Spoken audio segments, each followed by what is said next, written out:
My talk is an overview of slavery, and the things that I'll talk about here are beyond Googling. They are beyond AIing, ChatGPT, Geminiing, Clauding, Grokking. These are what I want you to know without having to access anything, without having to check anything. So I want you to download this stuff into your minds because I think that is essential for you to know as Black people, African Americans, and even more broadly as Americans. So all of this stuff will be testable, but the reason why teachers put things on tests is because we want you to know them. We want you to master them. So once again, this stuff is this stuff transcends Googling. So we know that you have everything these days, most things at the touch of a finger, but this information right here is so basic, so fundamental, so essential that we want you just to know it. So no need to consult anything. So go with me on this journey in the past that deeply affects and informs our present. I'll try to keep this under an hour, but you know how I am with that. You know how those things go. I want you to note right off that this slideshow discusses American slavery in depth, and we seek to honor all honor to our Black ancestors um, when we are talking about enslaved Black people, our ancestors. There's going to be some stats, there are going to be numbers, but I want us to keep in mind the whole time that these are human beings. These are humans. This is life. So we're only using numerics, we're only using numbers to convey life. How else would you do it?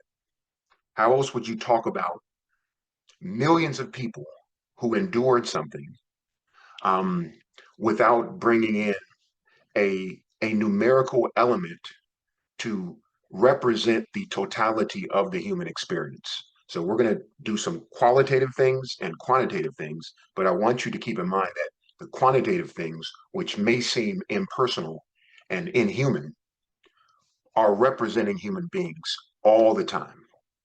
So all hail to our ancestors who endured, I think, not thrived, not flourished, but endured this at a high level. This traumatic odyssey, this travesty. So as far as possible, we're going to avoid the use of the word slave, and we'll use Black captives, enslaved Black people, unfree persons. But if we do use slave every now and then, please know that it is not to say that Black people are quintessentially or essentially slaves. That is just shorthand. You know that our modus operandi in this class was to cover African history for a week and a half, and then the transatlantic slave trade. So we already know what came before.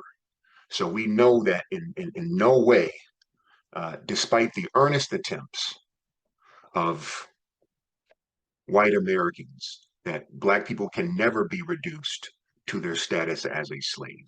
So we want to establish that right away, despite sometimes lazy nomenclature. This is what William Wells Brown said, and this bears into the slide that we just covered. He says, and he had been enslaved. Slavery has never been represented. Slavery never can be represented. And I think that in in his term represent, he is saying talked about, written about, sung about, any form of communication falls short of conveying the actual reality. So you know that we've discussed that words are symbols, words are constructs, they are metaphors, if you will, because they're not the actual thing. So we can talk about an experience that we went through, but you won't get the actual experience that I went through just by me saying it to you. This is lived, it is gone through, it is endured with the entire person. So William Wells Brown is saying we can talk about slavery all day. We can write about slavery all day, but there was nothing like the experience of it. And it cannot be represented. It cannot be represented with words. It cannot be represented with thoughts, with metaphors, with ideas, with symbols, with singing. Any way that humans can communicate will fall short of the actual experience of slavery. So that's important to think about. And me talking to you about slavery 200 years later, 300 years later, via Zoom on a PowerPoint really falls short. So think about conveying and talking about slavery in the digital age. So now it's technologied up and it's really impersonal. And so there's no way that you can feel or experience what our African American ancestors endured. Listen to what Harriet Tubman says. She was, of course, also enslaved. She says slavery is the next thing to hell. Slavery is the next thing to hell. Of course, Harriet Tubman was a Christian. And think about what hell would mean to Harriet Tubman.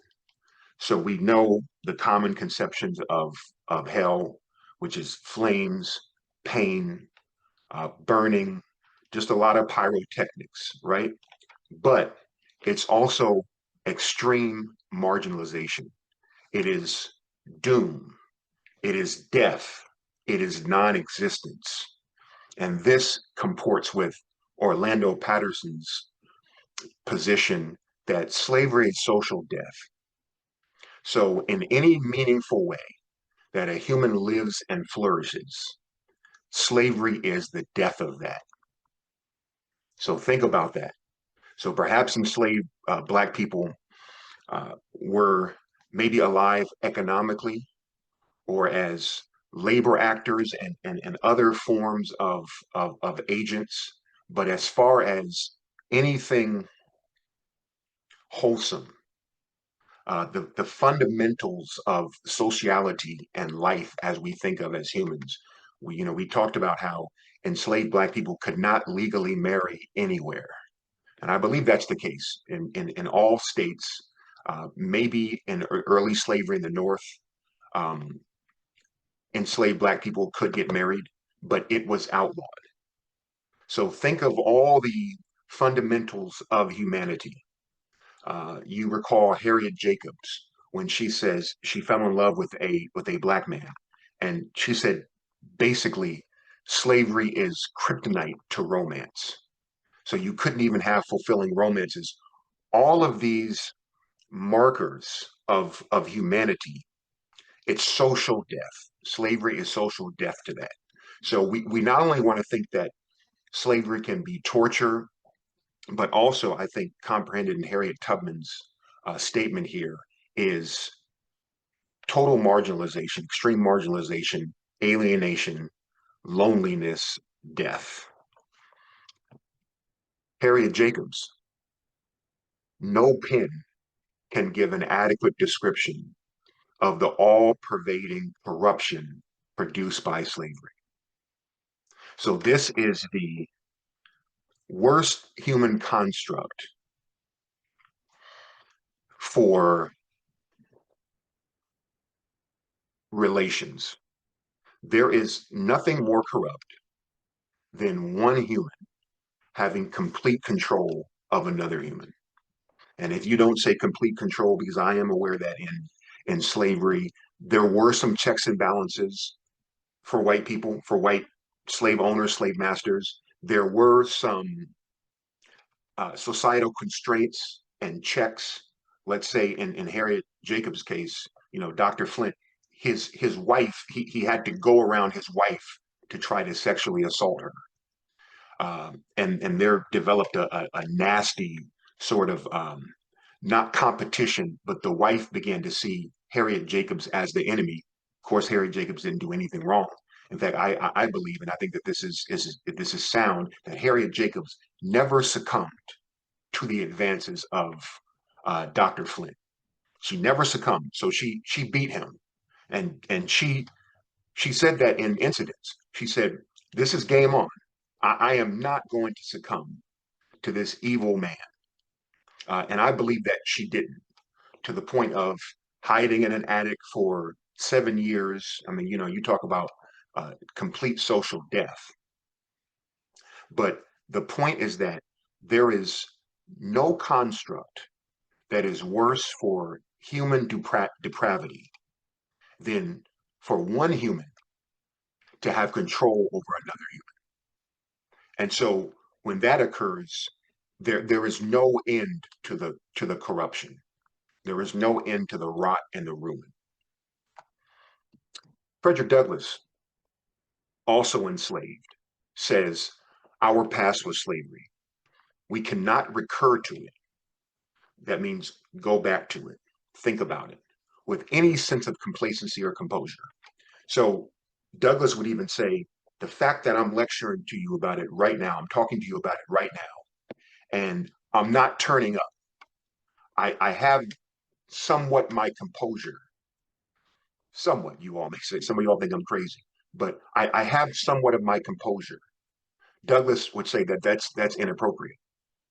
You you should not have any composure about it. It is something in which you should not be able to talk about or think about without turning up. The history of it is a record of stripes. A stripe is when a person was whipped. The famous, maybe notorious image of the black man who was enslaved, and he has stripes. So stripes are wounds and bruises and wounds from the whip. So he says it's a record of violence, a revelation of agony. It is written in characters of blood, and that would be the blood of black people. Its breath is a sigh, its voice a groan, and we turn from it with a shudder. And when we turn from it, I've often said that in this slavery module, this slavery part of the semester, you have to use, even though I've never drunk alcohol, you have to use an alcoholic term to cut the drink with something. So the alcohol is so strong that you cut it with something pleasant and less harsh. So some orange juice or something, some lemon juice or something. And I'm saying that you will always be tempted when you're studying slavery to turn away from it, but we have to acknowledge it. I recommend that you double up on things that are good for your mental health, positive things, outside things, light things, things that give you a break from the heaviness of this. Because Douglass says we turn from it because it is so awful. But for this part of the semester, we can't do much turning. So I do recommend that you cut it with things that are very positive for your mental health. And then Harry Jacobs comes along, and death is better than slavery. Death is better than slavery. And this is the decision that someone like Margaret Garner made. Remember that we talked about Margaret Garner. She was enslaved in Kentucky. Um, she probably had kids by her white master, which we've also discussed that. I believe that in every instance it was rape because there was a power differential. And because there was a power differential, you can never really consent. So non rape involves mutual consent by both parties without any party being unduly pressured. So there's equal power, and that never existed between a white slave master and an enslaved black woman. So we could make the case that in every instance it was rape. So Margaret Garner, perhaps her kids, they seem to believe that her kids were a product of that, I think. And so she escaped across the Ohio River to Cincinnati. And as you know, the vigilantes, including her slave master, they came to where she was. She was holed up. She and her husband and her two kids, were holed up in the home of a free black man in Cincinnati. And Margaret Garner killed her daughter right when they were coming in. She killed her daughter rather than having her daughter go back to slavery. And so that is the, let's say, informed decision of a compassionate mother. And I don't think she was insane or anything like that. They were discussing that in the court. And one thing that the thing that the court ruled is that Margaret Garner was not guilty of murder. She was guilty of property destruction because enslaved black people were not humans. The court ruled they were property. So chew on that, chew on that. But Harriet Jacobs says death is better than slavery. Death is better than slavery. So, very quickly, how do we know about slavery? Remember that I'm encouraging you all to be historians in your own right and to not just read the secondary literature, which we mainly consume on the internet. We consume in websites and videos, but how did even those who produce the secondary sources, your books, your articles, your videos, how do they know about slavery? How did the first person who talked about slavery outside of slavery know about slavery? So it's what we call primary sources, original sources, and these are accounts, documents, communications from enslaved Black people. So, however, those come to us, and we've always used the word extant this semester, which basically means X means, out. So it's still around. These things are still around. They've survived. So they have to survive to where we are. And so we know about something because of what has survived. We've talked about how the winners have traditionally written the history because they are more likely to produce things that survive. So they kind of write history purely by virtue of producing surviving stuff. So we know about slavery, first of all, from Black people. Those are slave narratives, which are, despite their rhetorical purpose, despite them somewhat being a part of the capitalistic matrix, um, they are always, I believe, accounts of Black people who were enslaved. And you know the narrative arc. They were enslaved and they get free, and then they're writing about it. They're telling about it. So that's basically the arc. They're enslaved, they get free, and now they're writing about it. So they have an abolitionist purpose, or they could have a confessional purpose, like they are Christians and they want you to convert to Christianity, right? We know about it from songs, reported speech. So a lot of times white people are reporting what Black people said. Black people are reporting what other Black people said, but always enslaved Black people. Articles, interviews, letters, and generational transmission. We don't hear about this as often, but even with the WPA, the Progress Administration from the 1930s, this was an FDR project to get people working. And so a lot of white interviewers were interviewing formerly enslaved Black people, and you can imagine how old they were. So many of them were children in slavery. Many of them were children in slavery. And so they're not only being interviewed, but they're saying what their ancestors told them. So there is a lot of generational transmission there. And I think that this still obtains.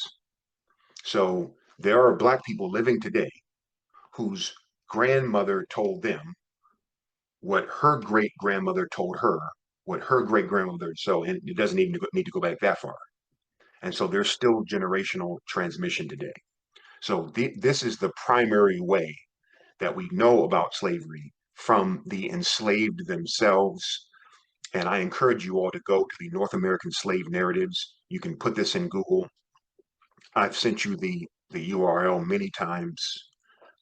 This is a collection of about 120 slave narratives. I think it's a gold mine. And this is done by the University of North Carolina. All props to them. So all of these are original sources, and you can use them for your research papers, for your article that you're writing for this class. But this is a primary site. This is a primary site. And as I mentioned, the WPA and the Slave Narrative Collection, there are, I would say, easily thousands of pages of PDFs here. And I believe that some of them are, most of them are recorded, so you can listen to them.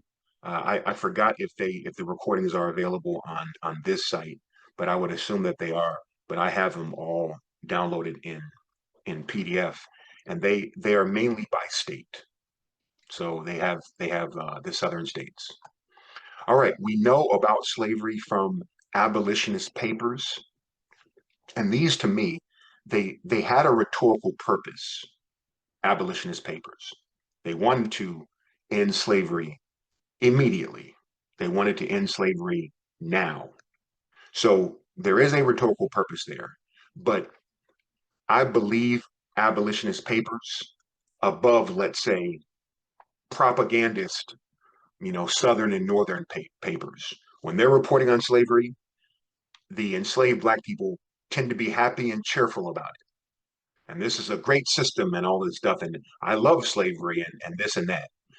I think that the abolitionist papers, I know that the abolitionist papers definitely report Black people's words and sentiments more accurately. They present them accurately, right? Black people did not want to be enslaved. Black people wanted slavery to end. And we have abundant evidence of that. One of that is the slave system itself, which is built on violence, coercion, constriction. So if Black people were happy in slavery, why do you need to be so violent about it? Why do you need to have all these laws oppressing Black people around it? Why do you restrict free and easy movement? So just the whole system showed that Black people did not want to be enslaved. But then there are abundant other pieces of evidence, slave narratives. I'll talk about how every year about 1,000 Black people escape slavery. Black people were constantly suing for their slavery. There were slave rebellions all across the board. Black people did not want to be enslaved, and abolitionist papers bring that out. And then other sources, which are not as credible, but they are probably more abundant, definitely more abundant, are what white people said about it.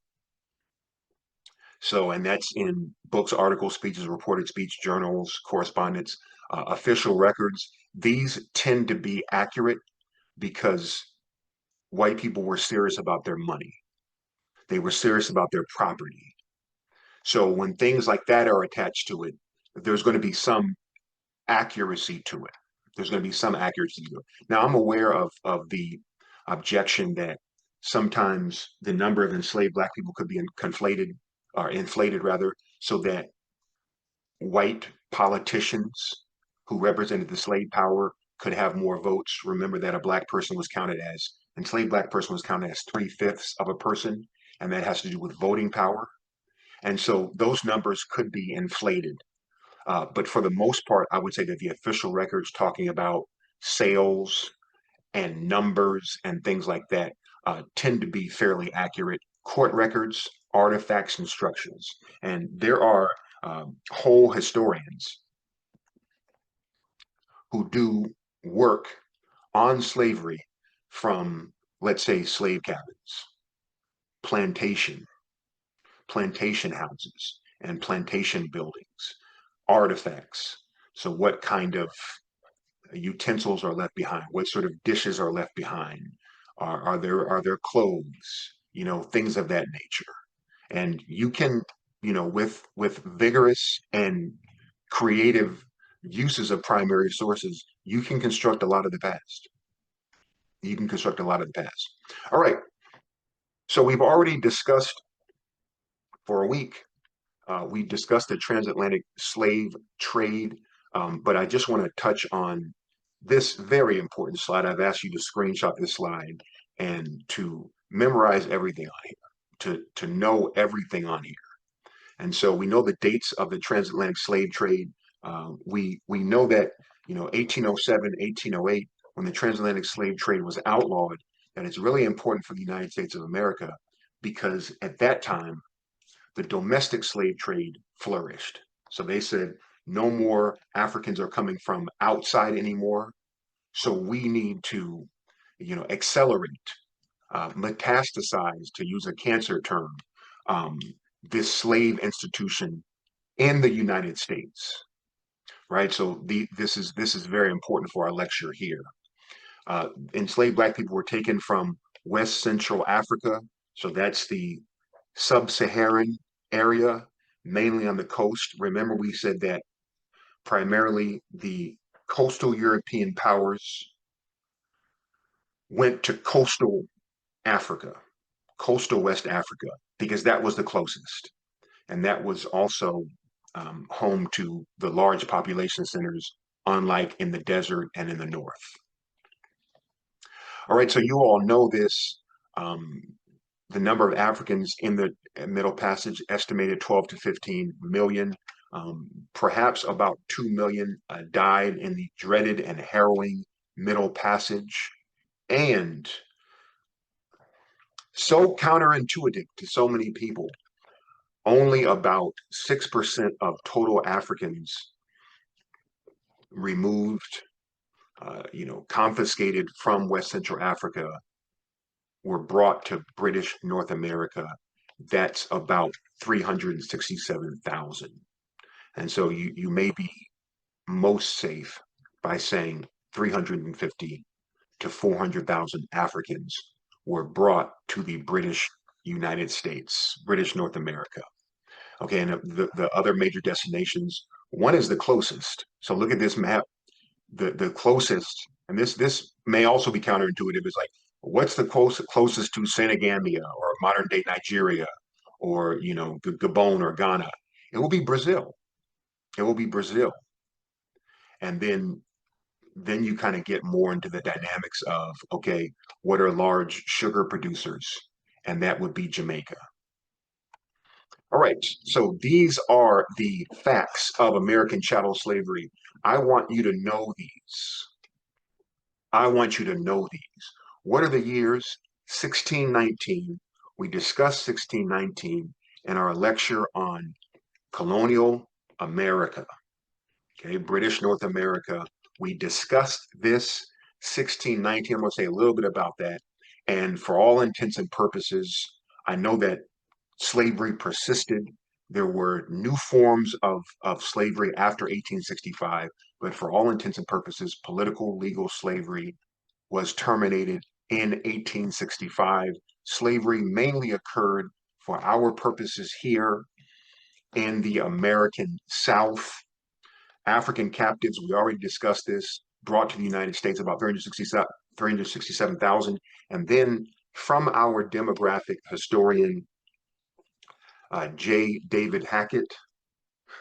David Hackett, I always get him mixed up with David Hackett Fisher, who wrote, I think, that great book, African founders. But J. David Hackett, he's a demographic historian, and he estimates that of all the Black people, of all the Africans who were brought to the United States from 1619 to 1865, if you add all of them up, there were about 10 million.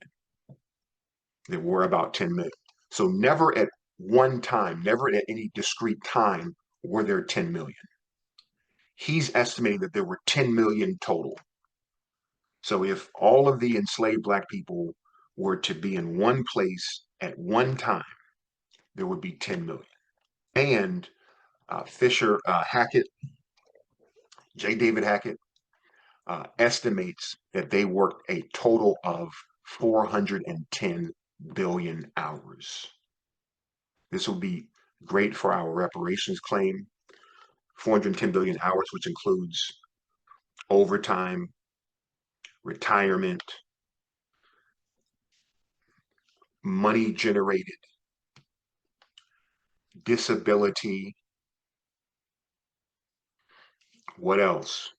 There's all sorts of things that go with this. Uh, uh, um, um, Benefits, bonus, all of that.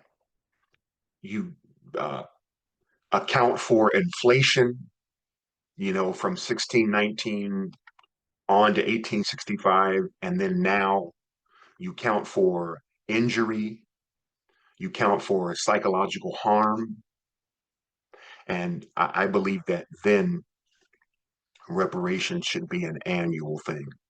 So it's not going to stop, right? So there is trillions and trillions, zillions of dollars in reparations, dollars. So think of dollars. You can do anything with the dollars. Some people say, well, what about land? What about education? No dollars. With dollars, you can buy land. With dollars, you can buy education.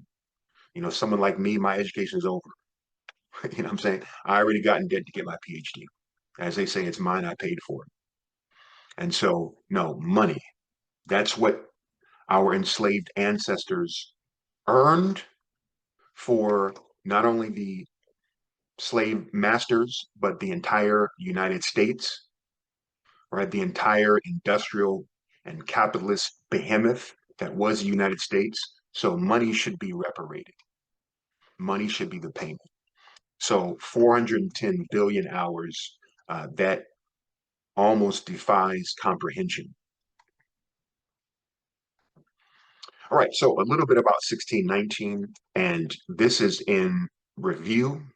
This is in review, but you see our good sister Hannah Nicole Jones on X as Ida Baywells, and that may be a bit overstated, but she is a very important journalist. Maybe on the level, maybe approaching the level of Ida B. Wells. I don't know, but of course she spearheaded, uh, directed the 1619 project, which essentially says that 1776, the 1780s, that is not the start of the present day United States. It should be 1619. Remember that we discussed what happened in the Jamestown settlement. This is in the present day Virginia, probably not far from our good rivals, our friendly rivals, Hampton University, and maybe, I don't know, 20, 30 minutes from Hampton University. So it's in Tidewater, it's in coastal Virginia.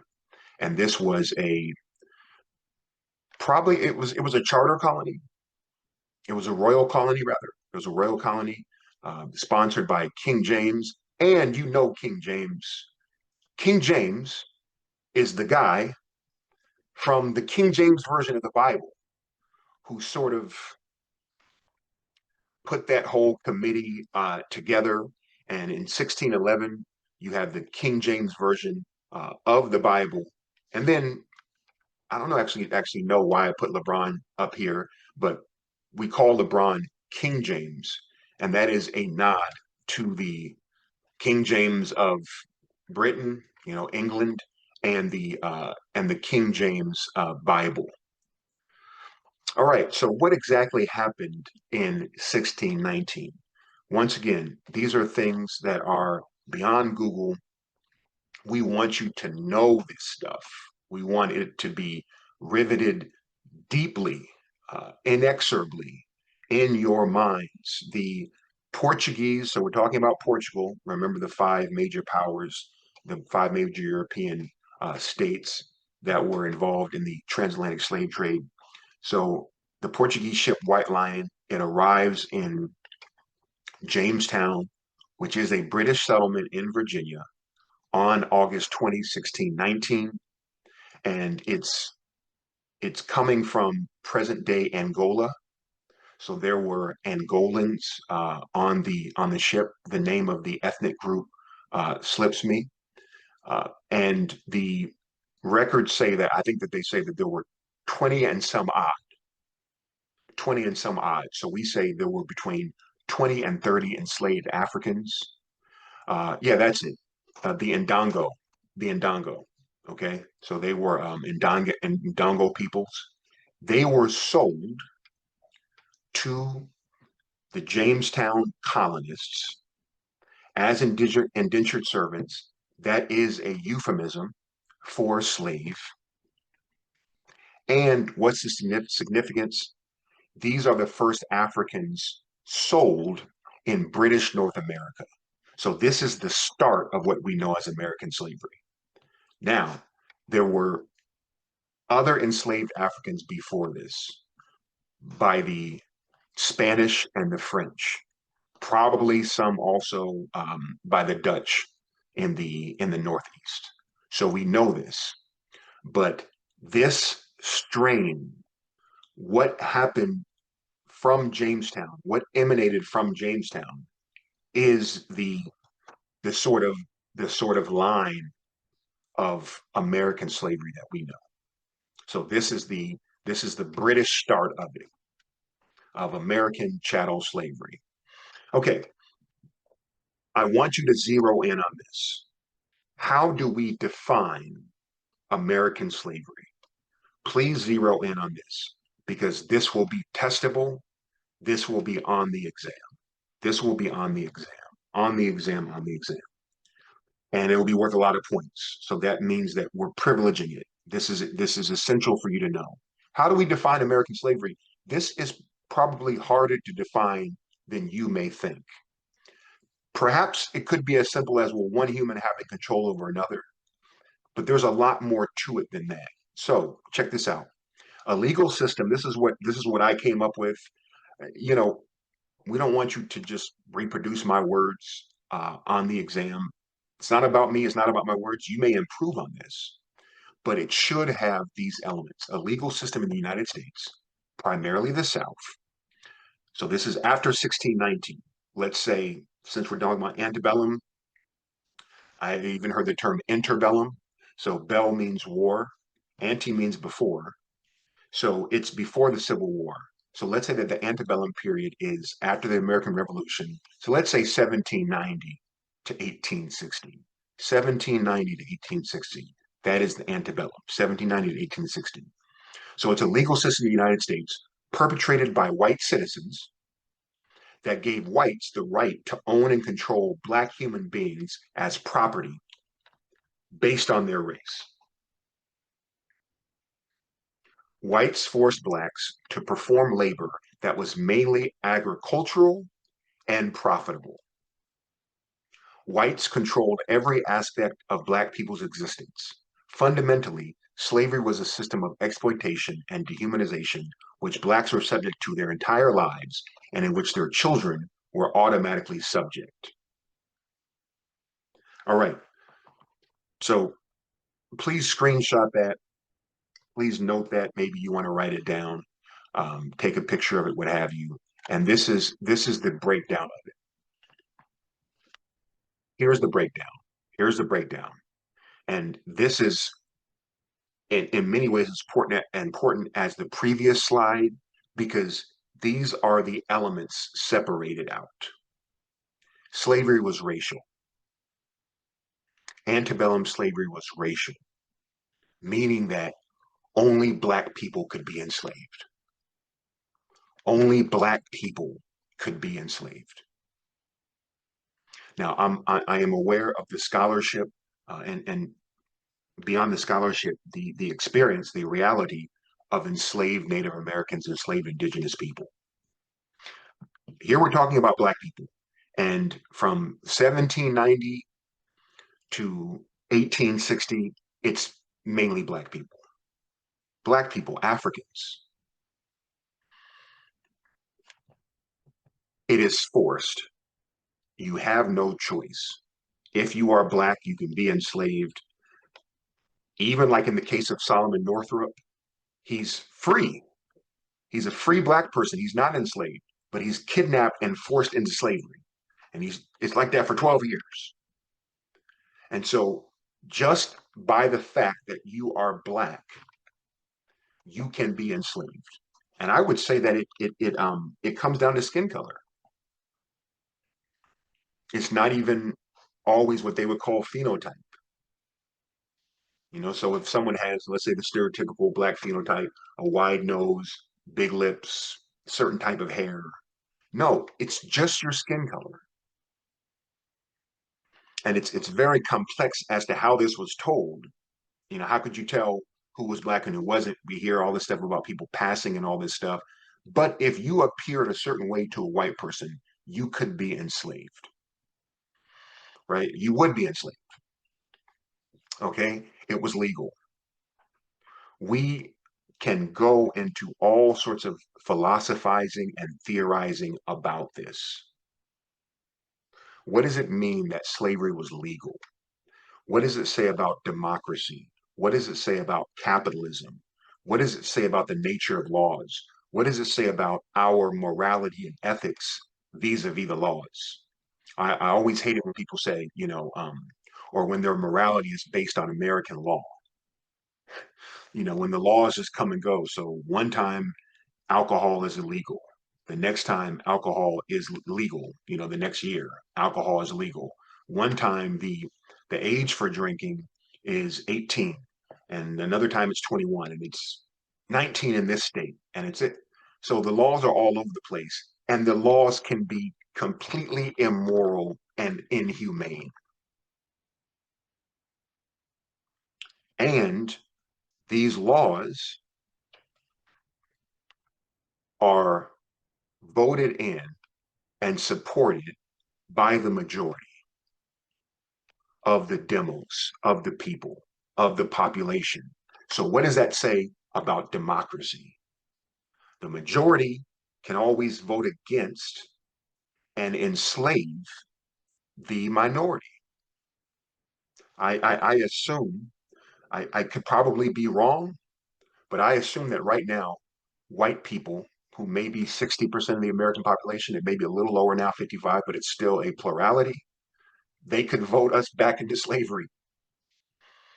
Perhaps that's a little hyperbolic, but you see the point. So these are the failings of democracy. I think that democracy is predicated on the majority being moral,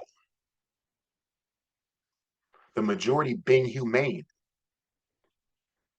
but that wasn't the case.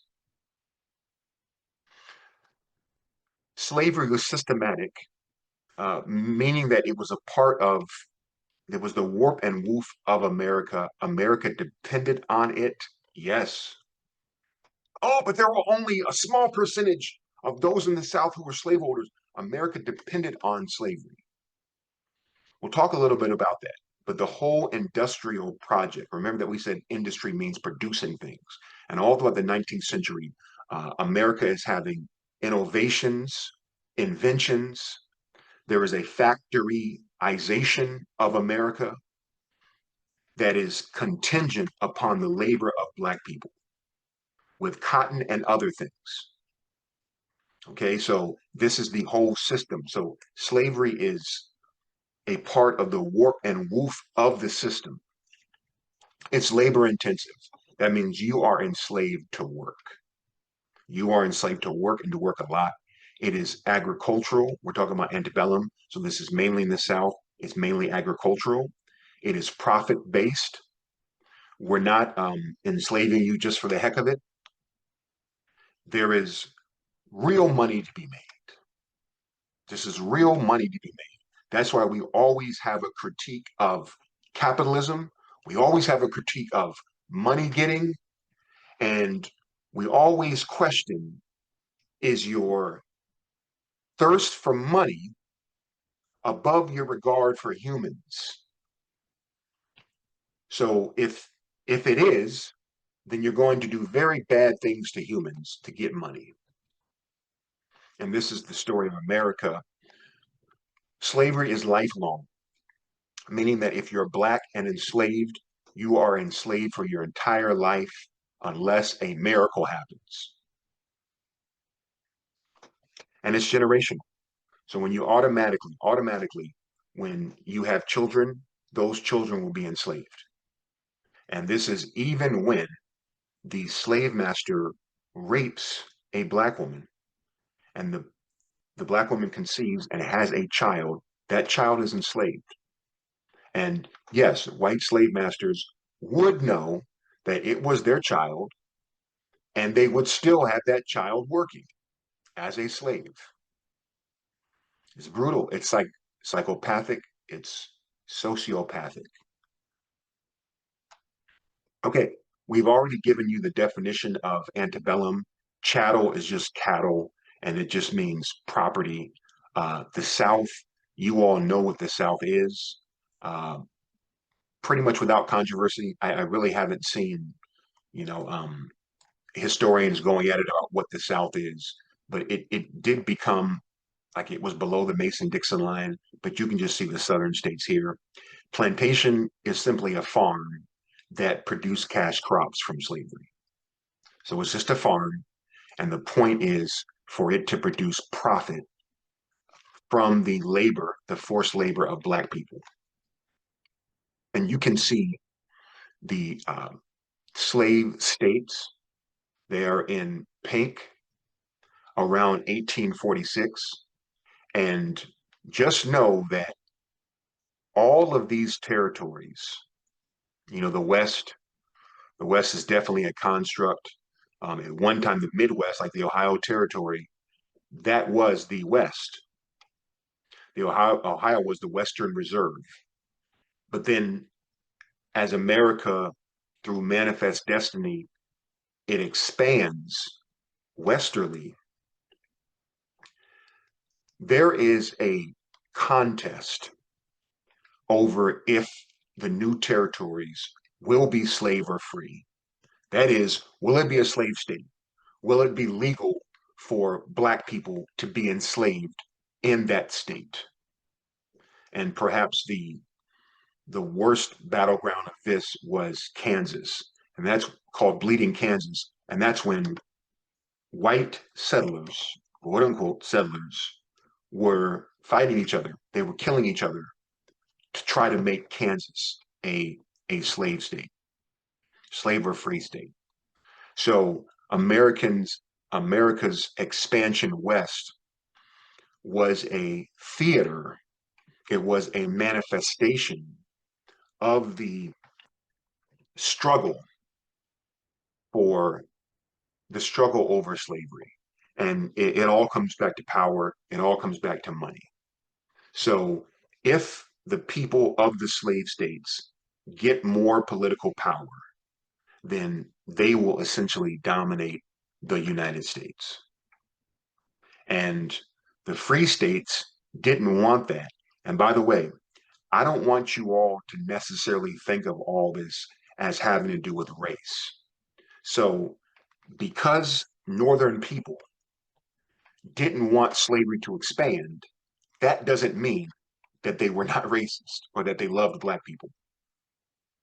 There are many different, we talked about this, or we will talk about this, for the alternate reasons that you didn't want slavery to exist or expand or to come into your face or your proximity, besides love for or concern for Black people or regard for Black people. There were many other reasons, almost a myriad reasons. And so there was a pitched battle when every new territory would become available as to if it will be slave or free. And I would say, sort of ironically, almost every single state had slavery. I think every single state, including California. There's a new book out, a relatively new book. I think it's called Slave California, or California as a Slave State, or something like that. I can get you the PDF of it. And it's showing how California was a slave state. You know, Texas was the last state.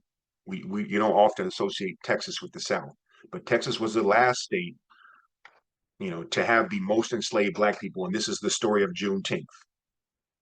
And so it is an all-pervasive cancer in the United States. All right, what is abolitionism? Abolitionism is the movement to end slavery, and we can say that the abolitionist movement becomes the movement to end slavery now. The immediate emancipation of slavery, not gradual.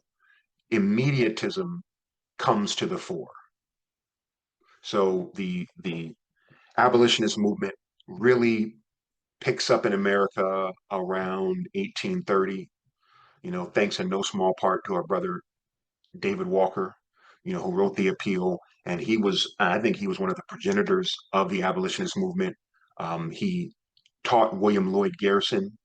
He dissuaded William Lloyd Garrison from colonizationism and many other things. He was with William Watkins and others. And so the American Anti-Slavery Society, I think I got it right, AASS, was formed in 1830, and it sort of had its demise, or it sort of split up in 1840. But abolitionists, their project, and this is wonderful.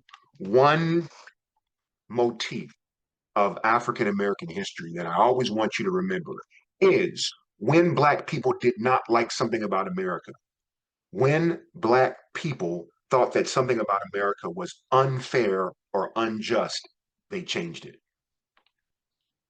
They changed it. They changed it. So abolitionists are playing the long game. They didn't know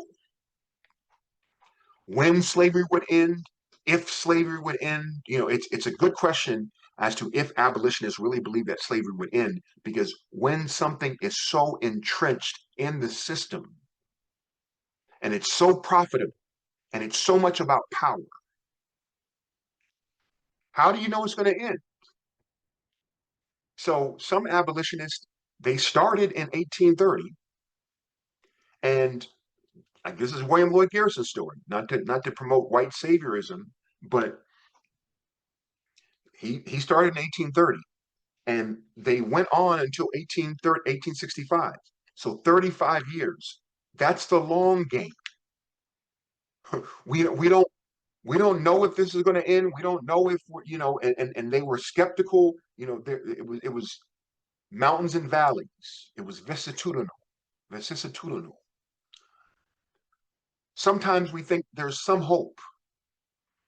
Other times there's like a gag law where it's like, don't talk about it at all in Congress. Uh, 12 American presidents own slaves. So even the top executive has slaves. How can this end? But they kept plowing. They kept plowing forward. And we have a whole lecture on abolitionism. Colonizationism, this was a movement that peaked. You remember that we said that all of those who wanted slavery eradicated were not anti-racists. They were not, pro-black, if you will. Some people wanted slavery ended so we can send Black people back to Africa. We want them out of here. We don't think that their presence is good for the United States at all. So we want them out of here. So that was colonizationism. And there doesn't have to be a racist tint to it. Many Black people were colonizationists, whether they have that name or not. Great Black people, and their basic thought was maybe something like Malcolm X later, where they said we can never get justice here. Maybe this is a proto form of Afro pessimism. We can never get justice here. And so we had to leave. And this was obviously in the early years of the Republic. So there wasn't all the water under the bridge that there is now. Now we're not going anywhere. But back then, obviously, many Black people had been there not a long time. Let's say you're a colonist in the 1830s, and some Black people, some Africans had been taken to the shores of the United States as slaves, captives, let's say in 1802, 1803, 1804. So they've been here 10, 20, 30 years, what have you. Okay. So some Black people said, we'll never get, to use the old fashioned language, we'll never get a square deal in America. There's no hope here. So let's go to Haiti. Let's go to Liberia. And those were the two major colonization locations, Haiti and Liberia. Okay. And the slave Black codes, these are predecessors to Jane and Jim Crow, and these are laws to secure slavery and suppress Black captives. So, anti literacy laws, anti marriage laws, anti loitering laws, anti movement laws, anti segregation laws, and many people. So these were in the North and the South, Black codes, and many scholars say that they were the predecessor to Jane and Jim Crow. So Southerners modeled Jane and Jim Crow after the North's Black codes, but this is not to say that the Black codes weren't everywhere. So slave and Black codes are any sort of laws, policy, de facto, de jure, that oppressed Black people, that enforced white supremacy, meaning white over Black, white control of Black, white domination of Black. Okay. This I don't know why I have this slide other than to give you some color, perhaps both literally and figuratively. I like the color on this slide. I like the portraits. You know that Frederick Douglass's modus operandi, the reason why he was the most photographed person of the 19th century was because a photograph gave you humanity. I'm speaking, it gave you already had humanity, obviously, but in the American zeitgeist, those who were photographed, they had a little bit of money to get photographed. They had a little bit of prominence. They were somewhat important. Obviously, this would sort of democratize later in the century, but mid-century, you were the subject of the photo. People were photographed, white people were photographed. It was the domain of white people, from the daguerreotypes to more like the photos, the ambrotypes, to more like the photos that we know today. And so Douglass said he would have been a very interesting user of, let's say, TikTok or IG today. I wonder how Douglass would use that, because he had a purpose for being photographed. It wasn't just trivial. Okay, so he said that the more Black people are photographed, the more white people will see that they are human. So you see, our good enslaved ancestors. Once again, all props to them. Frederick Douglass, Sojourner Truth, Booker T. Washington, Harriet Tubman, Dred Scott, Josiah Henson, excuse me, Crispus Attucks. This is, I don't know exactly who this is. I don't know exactly who this is. Forgive me. Nat Turner, Harriet Jacobs, and Anthony Burns. Okay, so we always want to think of those who were enslaved, slaves, as people. There's a good word these days, Sonder, Sonder, Sonder. And this word says that every single human being is going through the same thing that you go through, and they have the same constellation of cares, worries, joys, triumphs, defeats, complexity, emotions, physical, DNA, internal processes, aspirations, dreams, everything, the constellation, the kaleidoscope that makes you a human and makes your life so rich and varied and complex, every other person has. And so Black people certainly have this, of course. And I want you to think of what is that old 1970s song? Forgive my language, but every nigga is a star. Amen. That's a good way to think of it. Every nigga is a star. YouTube that. YouTube that song. I think that song is deceptive in terms of it's not saying nigga to be derogatory at all. It's taking your word, white people, nigga, that's used pejoratively, and saying that we are a star. That's what it's saying. And every nigga's a star. Black lives matter. Every black life matters. Every black life matters. And so slavery wants to make it not matter. It wants to make you a commodity. It wants to make you a laborer, and that's it. So it's about how much you can produce. It's about what you can do for me. But every nigga is a star, right? Is despite what you say. And these people shine bright for me. There are my two favorite Americans here, Harriet Tubman and Frederick Douglass. There's no one more heroic to me than these two. And I would be interested to know your favorites. I mean, are you going to choose somebody who started at the start line, or are you going to choose somebody who was so far behind the starting line in the race, and then they got there and they widened democracy for all Americans. They made America live up to its claims, or at least they budged it that way. And someone like Harriet Tubman, she believed in it so much that she was willing to go back to the belly of the beast. As a woman, we have to say, they wanted to demasculinize her, because she was so courageous. It was actually a weird compliment back then. She was so courageous that they called her general. They often referred to her in the masculine. John Brown did, in fact, um, because she was so valiant and courageous. She's going back there as a woman. So rape, sexual assault is always, in the offing. And she's going back and she is rescuing those who are enslaved. So what greater humanity and courage is there than that? To risk your own freedom and your own life to relieve the suffering of others, to bring freedom to others. What what greater courage is there? You tell me. Who is more of an American hero than Harriet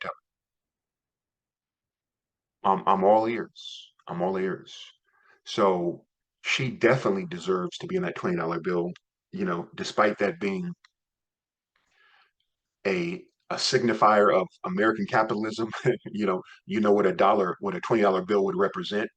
But if that is a place of prominence and stature, she should definitely jettison Andrew Jackson and be on the $20 currency.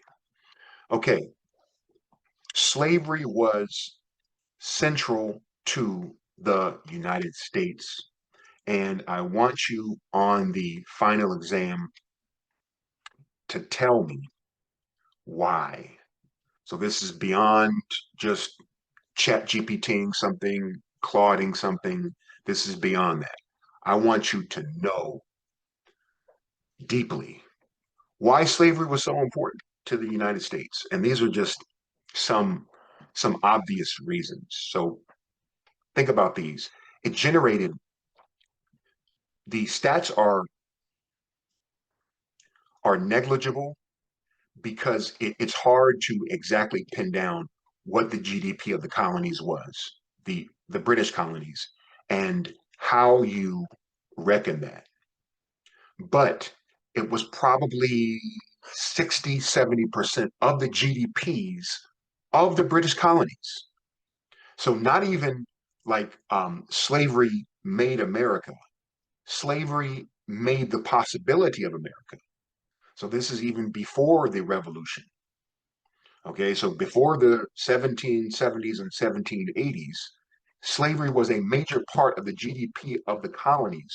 So it made the colonies colony. It made them be able to colony. I mean, what it what it what is the colony going to run on if it's not money, if it's not income? It helped fund the American Revolution. We know that more than anything, war needs funding. War needs money and labor to fuel it. And so slavery did that for the American Revolution. And this is a very under remarked upon aspect of slavery and aspect of the United States because it's longer ago. So, what is it? What, next year? It's going to be the 150th anniversary of the, American independence. I think it's next year. So it's further and further ago, right? It's further and further ago. I'm sorry. I meant 250th year, right? 250th year next year. But slavery helped fund the American Revolution. And we talked about how the politicians, the so-called founders, we call them ora farmers. They were farmers and they were ora farmers because they knew that they were involved in something really, really historic. So every photo they were like, they were straight ora farming, right? But we said that they could not have the time, the energy, and the status to politic like they did if Black people were not holding it down for them, if Black people were not generating wealth for them, if Black people were not running their operation, Monticello and Mount Vernon, ad infinitum. I think 41 of the 58 signers of the Declaration of Independence own Black people. Okay, it fueled the American economy and caused America to become a world power, influenced every major political decision from independence to the Civil War. I think every major one. I think every major one because overtly, and then with every major decision, there was the slave power who were vying for power, and they had power because of enslaved Black people. Not only the money that they generated, but they were three-fifths of a person, for the votes. So that's always an element. They were unspoken votes. They could not vote. They could not articulate themselves, but yet they counted. They often determined statehood and status. The obvious examples are Maine and Missouri, but there were more. At least 12 presidents, over a quarter of all American presidents, enslaved people during their lifetimes.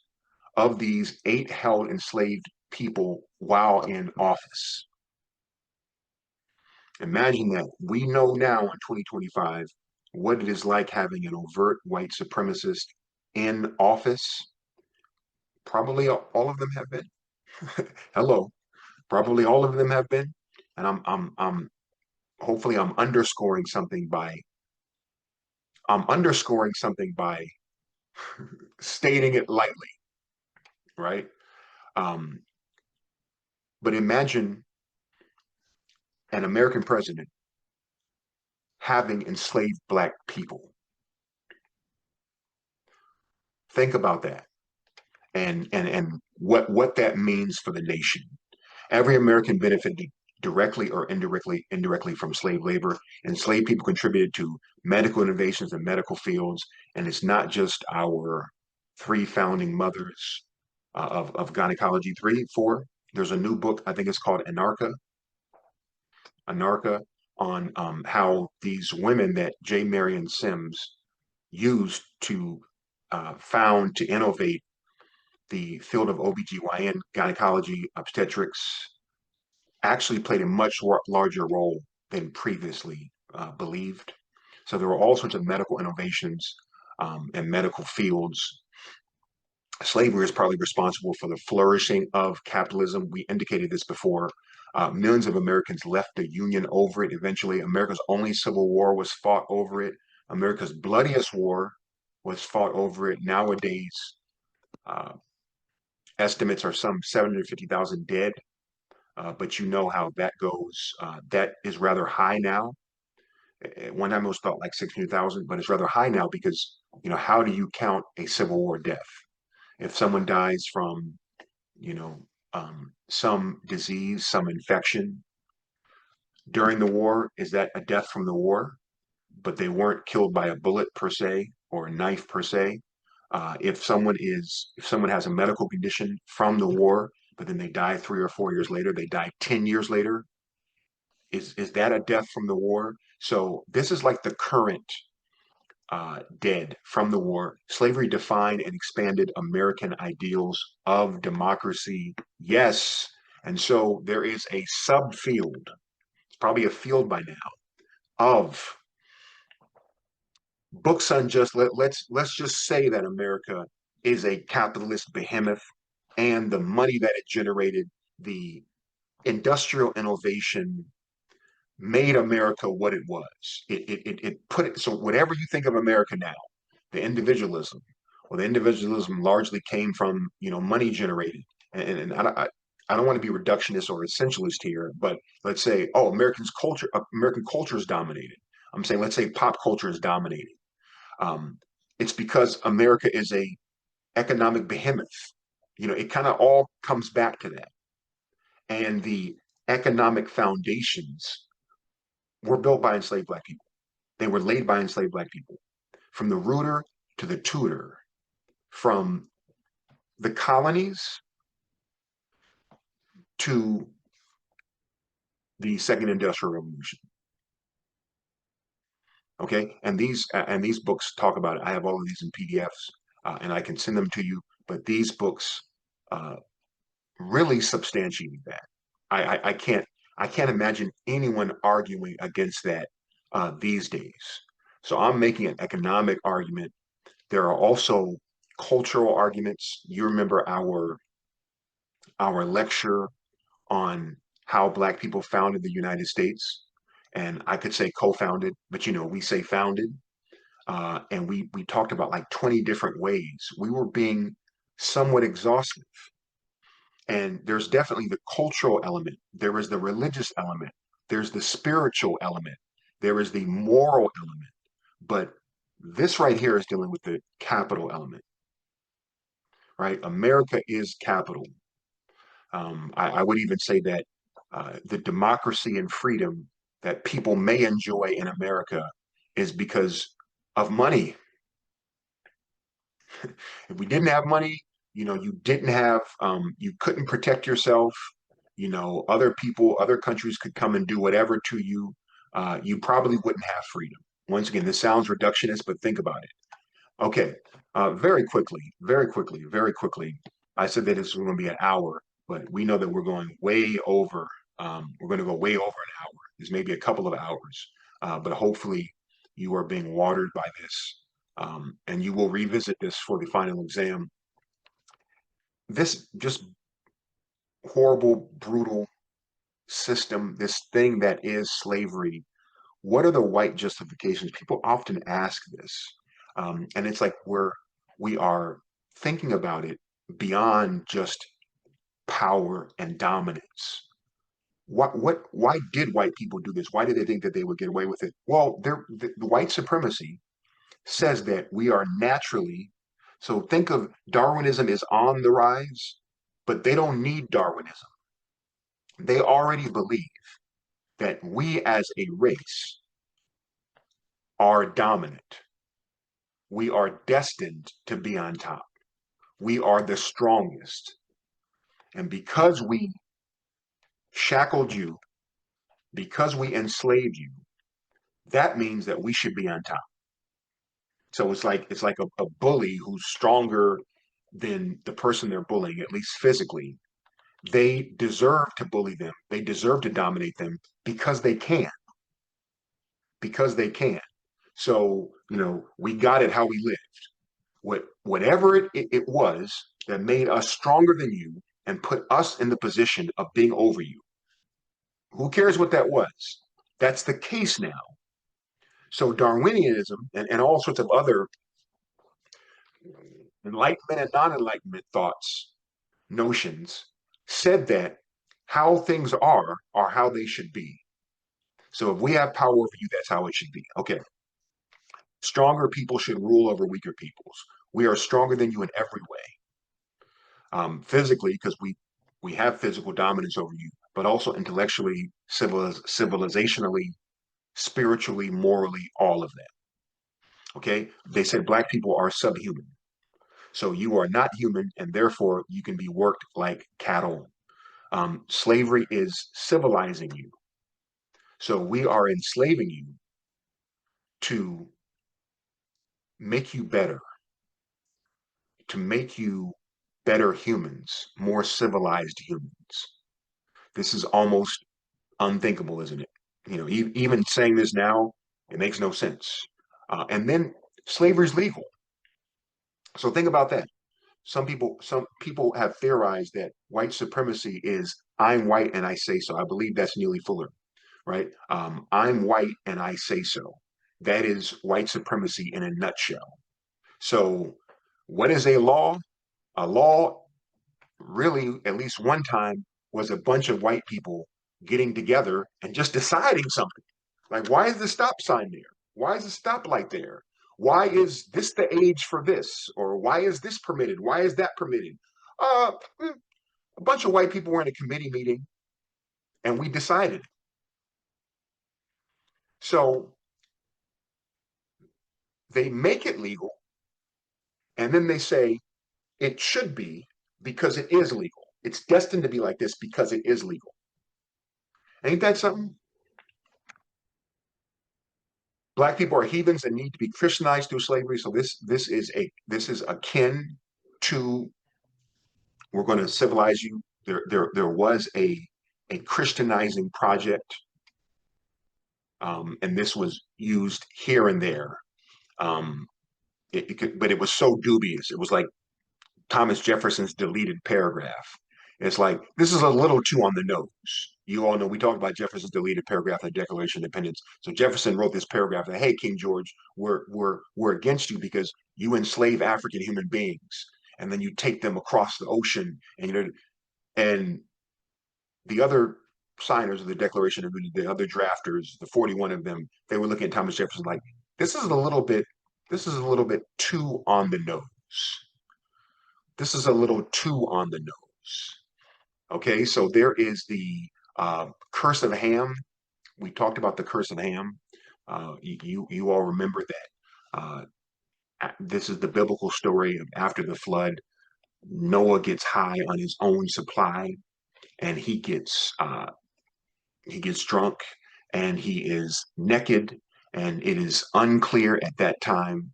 Uh, the Bible says that his son Ham uncovered his nakedness, and that could have been a Hebrew euphemism for having sex with him, or it could mean like he made fun of his father or whatever. The long and short of it is that when Noah um, and his other sons Shem and Japheth, they helped him, so they covered him. They didn't rape him or they didn't make fun of him or whatever happened. So they covered him. And when Noah got sober, the worst thing that you can do to a parent is to curse their children. So Noah cursed the children of Ham and said, you are going to curse the be Canaan, you are going to be slaves forever. And white people took that and said, that means that black people are the descendants of Ham and Canaan. So that means that it is the divine order of things for black people to be enslaved. And they hold that Shem is the father of the Semites or the Arabs. You may know it these days as like anti-Semite. So that's the people of the Levant. That's the people of the Middle East. Semitic people. That includes Jewish people. And then Japheth is like Caucasoids. That's white people. So it is the divine order of things. According to a drunk man, a drunk, embarrassed man, that black people are enslaved. Okay, there are various texts from the Torah that was used by white people to justify slavery, um, the laws of the Levitical period and things like that. And then there were Pauline passages, which are extremely dubious because you have passages that are like, slaves, obey your masters as you do unto Christ, like you would if Christ was your master. And it's like, well, this doesn't have anything to do with American chattel slavery. What is this about? But hey, it says it right here. It says slaves. So, black person, you are a slave. I am the master. And so you have to do what the Bible says. That is the most narcissistic and blinkered exegesis of a Bible passage ever. But these are the justifications for slavery. These are some of the white justifications for slavery. But bear in mind that there are ones that supersede everything. The natural order of things, white supremacy, slavery is legal. Black people are subhuman. These are the justifications that took preeminence and that came to the fore. Okay, there are some really important developments in the history of American industrialization. Uh, Scholars put American industrialization in all sorts of periods, like this is the first industrial revolution, this is the market revolution, this is the second industrial revolution, this is the America is just one long capitalistic screed. It's just one long capitalistic odyssey. There's no periodizing this. America just becomes about capital and it just becomes about making money, right? So we can periodize all we want, but it is a constant push to make money, to produce goods, to consume goods, to make ourselves more comfortable, to make life more pleasurable for us, damned people. Whatever happens to people. Okay, so we white people need our comfort, we need our leisure, we need our pleasure, we need our profits. Others be damned.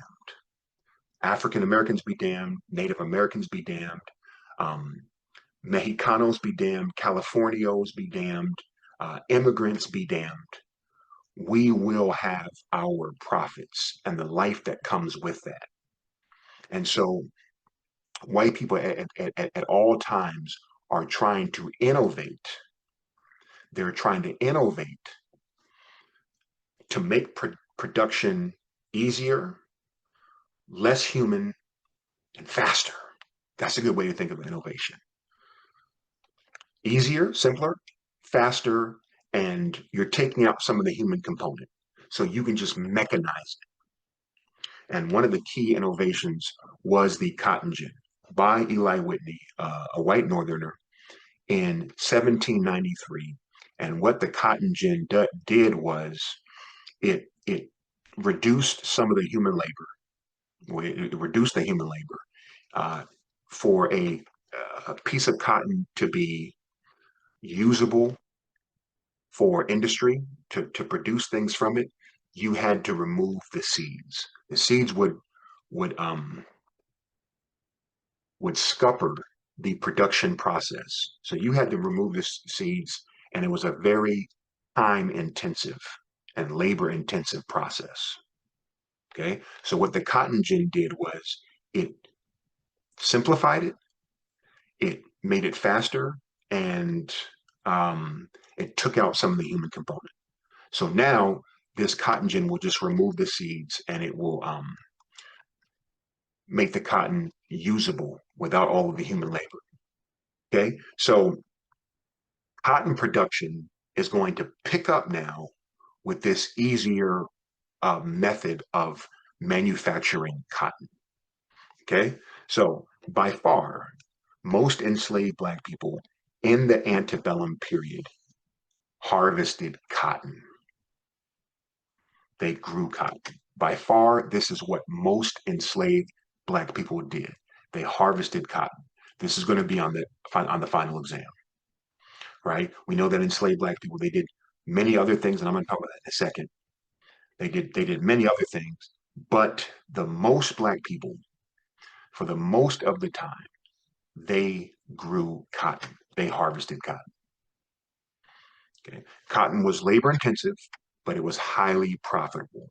So to plant it, to grow it, to pick it, and then to put it in the cotton gin and to kind of get it ready to go to the manufacturers, the factories in the North. It was labor intensive, but it was highly profitable. It was grown and harvested by Blacks in the South and then manufactured in the textile mills in the North.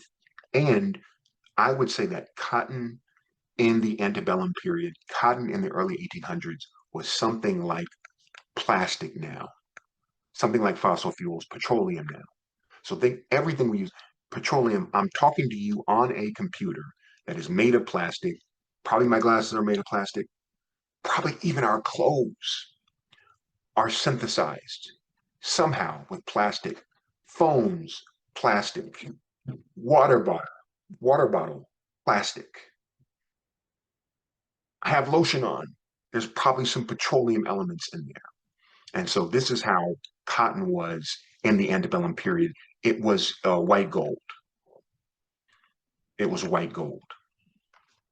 And it was used to make clothes, bags, paper, books, medical supplies, bed sheets, covers, you name it. Cotton was made from it. So it was sold throughout the United States, which was becoming the US was becoming a self contained behemoth of production and consumption, but then it was also sold throughout Europe.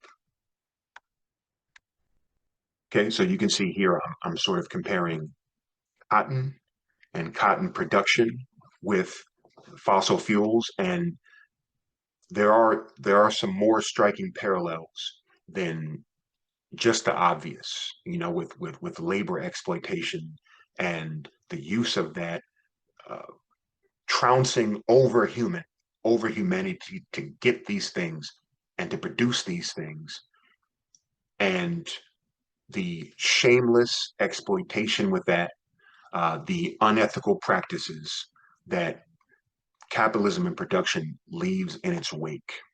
So slave-grown cotton provided over half of all U.S. export earnings. Think about that. By 1840, the South grew 60% of the world's cotton and provided some 70% of the cotton consumed British, by the British Empire, by the British Empire.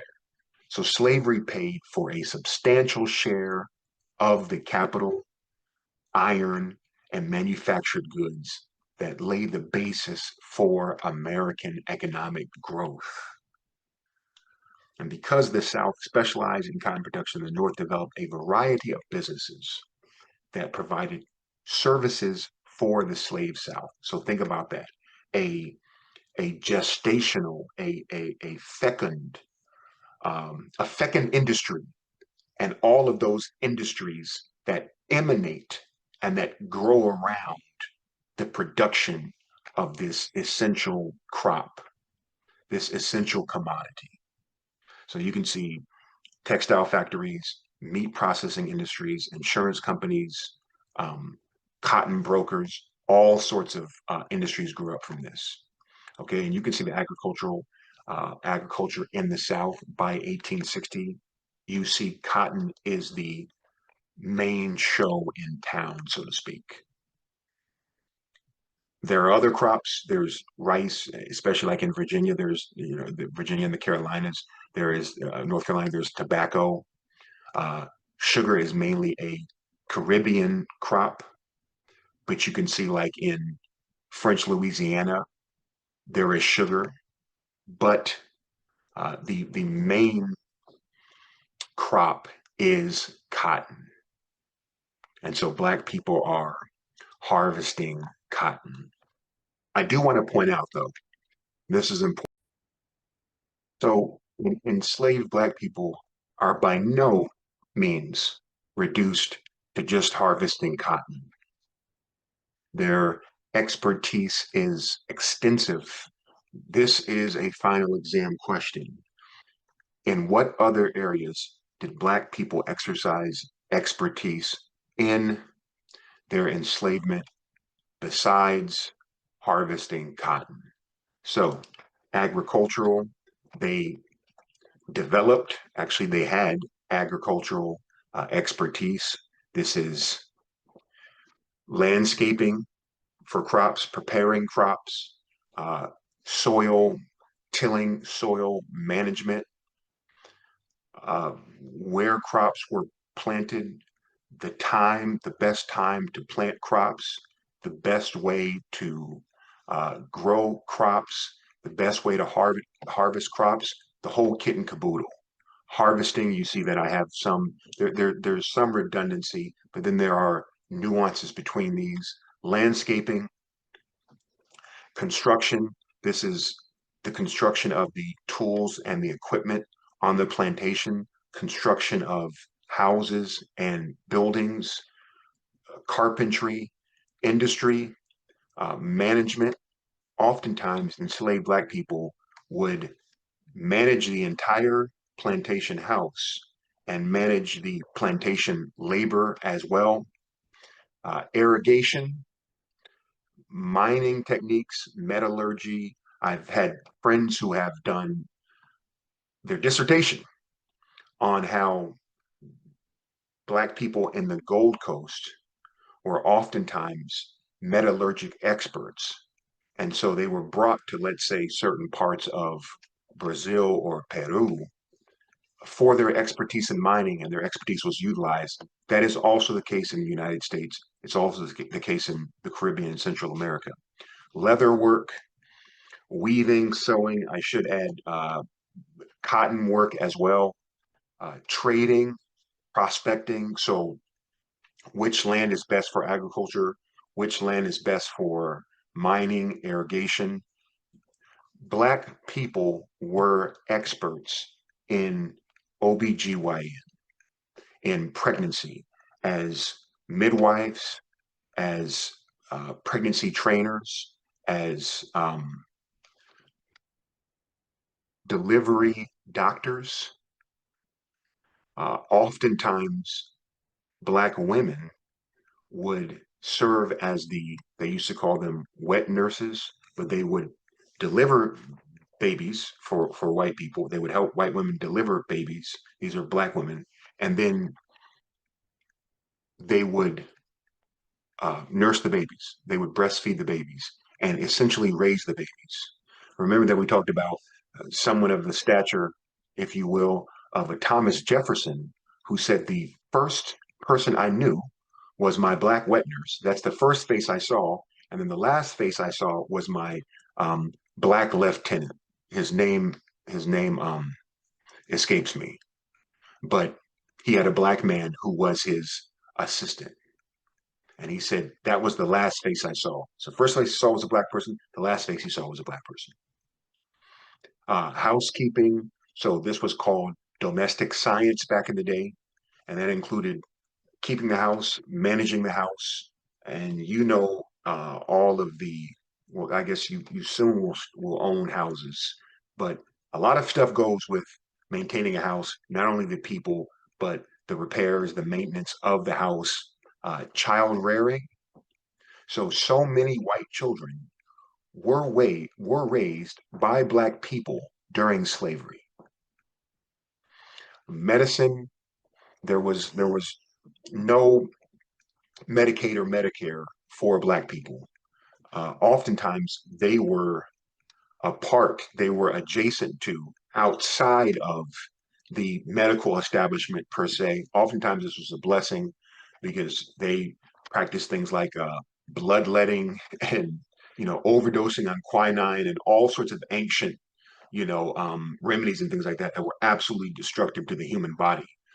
But Black people became experts in not only what we may call formalized medicine, but alternative medicine, homeopathy, natural medicine, cuisine, and of course, music.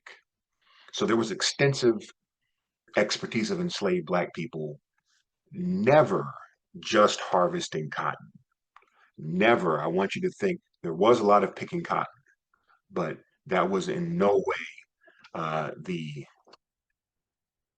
the extent of Black labor and slavery. There was Black expertise. All right, I want you for the final to be able to tell me what you think are some important dates for slavery.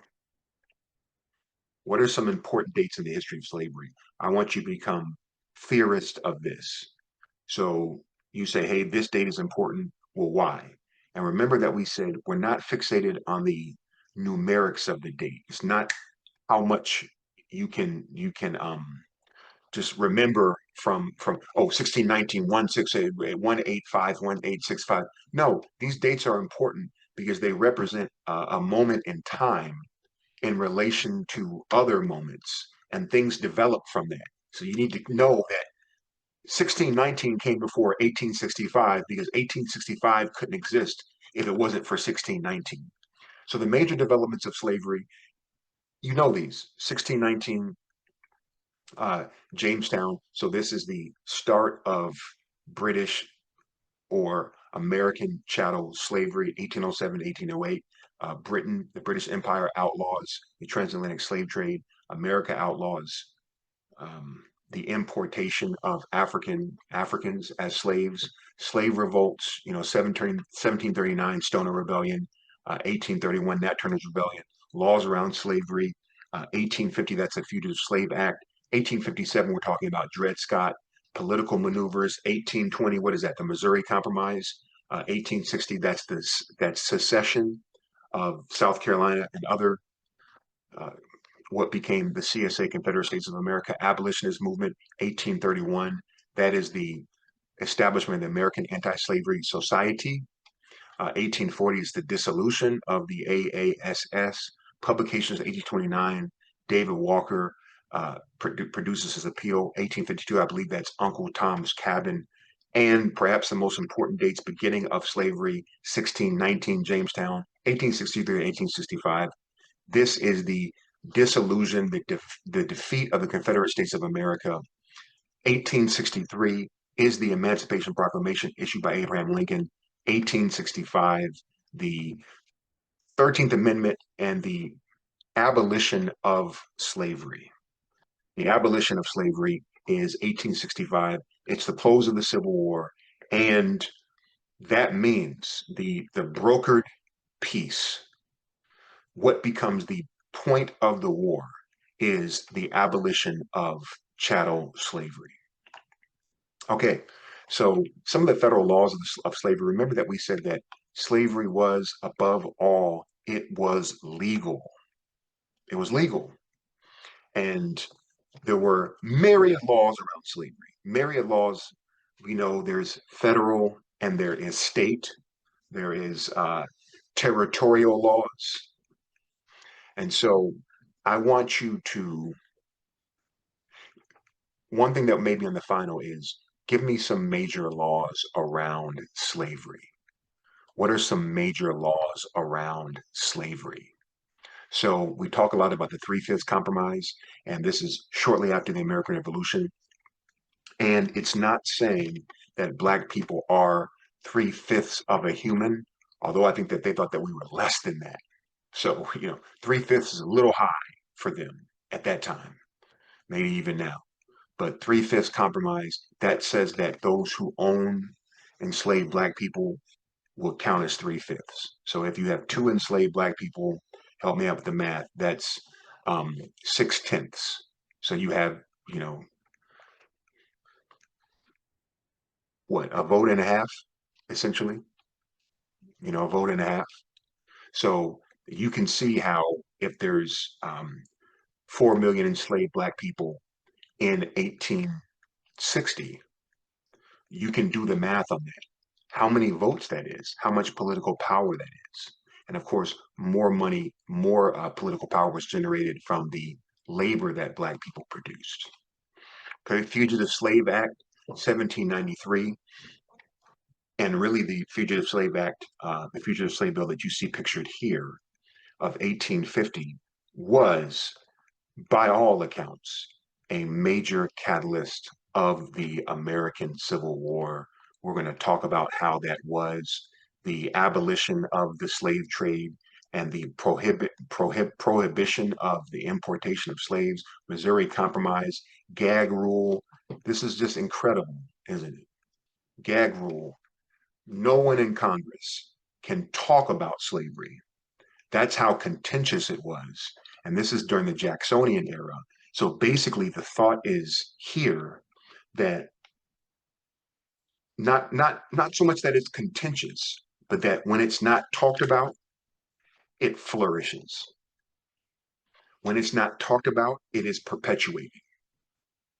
So all of that talk tends to get people thinking, and they want to discuss, and they want to have a conversation. Let's talk about it. Let's have a conversation. You remember that was a big thing that people used to say. No, no conversation. It exists. It is. We're trying to make it prosper behind the scenes. We're trying to make it flourish and expand behind the scenes. None of this talk. Charles Sumner, who got almost caned to death in the Senate. There's a good book. I can send you the PDF of it, but it's about just the fighting that occurred in slavery, the fisticuffs, the Donnybrooks that occurred, rather, I should say, in Congress over slavery. So, really, as a means of control and to perpetuate slavery, there was a gag rule where you couldn't talk about it in Congress. The Fugitive Slave Act of 1850, this is so central because Northerners hold that this is forcing them to aid and abet the dreaded system of slavery. Look, I'm okay with slavery. You practice it down there. Don't bring it to my face. Yes, we are benefiting from it. There were some Northerners, a small percent, at its height, the most abolitionists were about 3%. That's the estimate of the North. Okay, so Northerners are like, look, slavery's fine. Just don't bring it up here. We'll reap some of the benefits, but just don't bring it up here. But the Fugitive Slave Act said, of course, enslaved black people would escape to the North, because that's where they could have a modicum of slavery. So the Fugitive Slave Act of 1850 says that you are bound by the law to confiscate, report, abet the capture of enslaved black people. And if you don't do it, there could be a penalty, there could be a fine, there could be jail. I don't think that there was ever death, but social ostracism, all of this stuff. Okay. And Northerners are saying, get that out of here. We don't want anything to do with this. You all are practicing it down here, but we will not be a part of this. And we resent a federal bill forcing us to help you out and to engage in this. And it created such rancor and such resentment that this was a key thing that divided the Union. Okay, Dred Scott versus Sanford. There are no rights that Americans, white people are bound to respect about black people. Wherever black people are, you can be enslaved, you can go to Missouri, you can go here, you can go there. But none of your rights we are bound to respect. The Emancipation Proclamation, and then finally, this is a test question. I'll come to it in a second. But what law amendment in this case what actually terminated slavery writ large, in mass? It was the 13th Amendment. It wasn't the Emancipation Proclamation. It was the 13th Amendment. The 13th Amendment. All right. Um, I want you to know a lot of these. I want you to know a lot of these. Like I said, beyond just AI, I want you to know a lot of these. How did Black people resist slavery? How did Black people resist slavery? Never believe that we just took it. There was constant, sustained protracted, indefatigable resistance at all times. So Black people, uh, everything can turn into resistance. Everything can turn into resistance. Everything could be resistance. And this may seem incredible to you. It may seem outrageous to you, but even things like Black joy, we already know that Black joy is revolutionary, right? So even the mundane, even the quotidian becomes resistance. So resistance is anything that undermines the institution, anything that decreases the bottom line.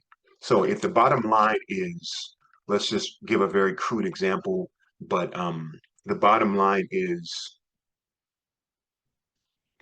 200 bushels of cotton, 200 baskets of cotton per day. If we can get it down to 150, that is resistance. So anything that diminishes the bottom line of slavery, let's do it.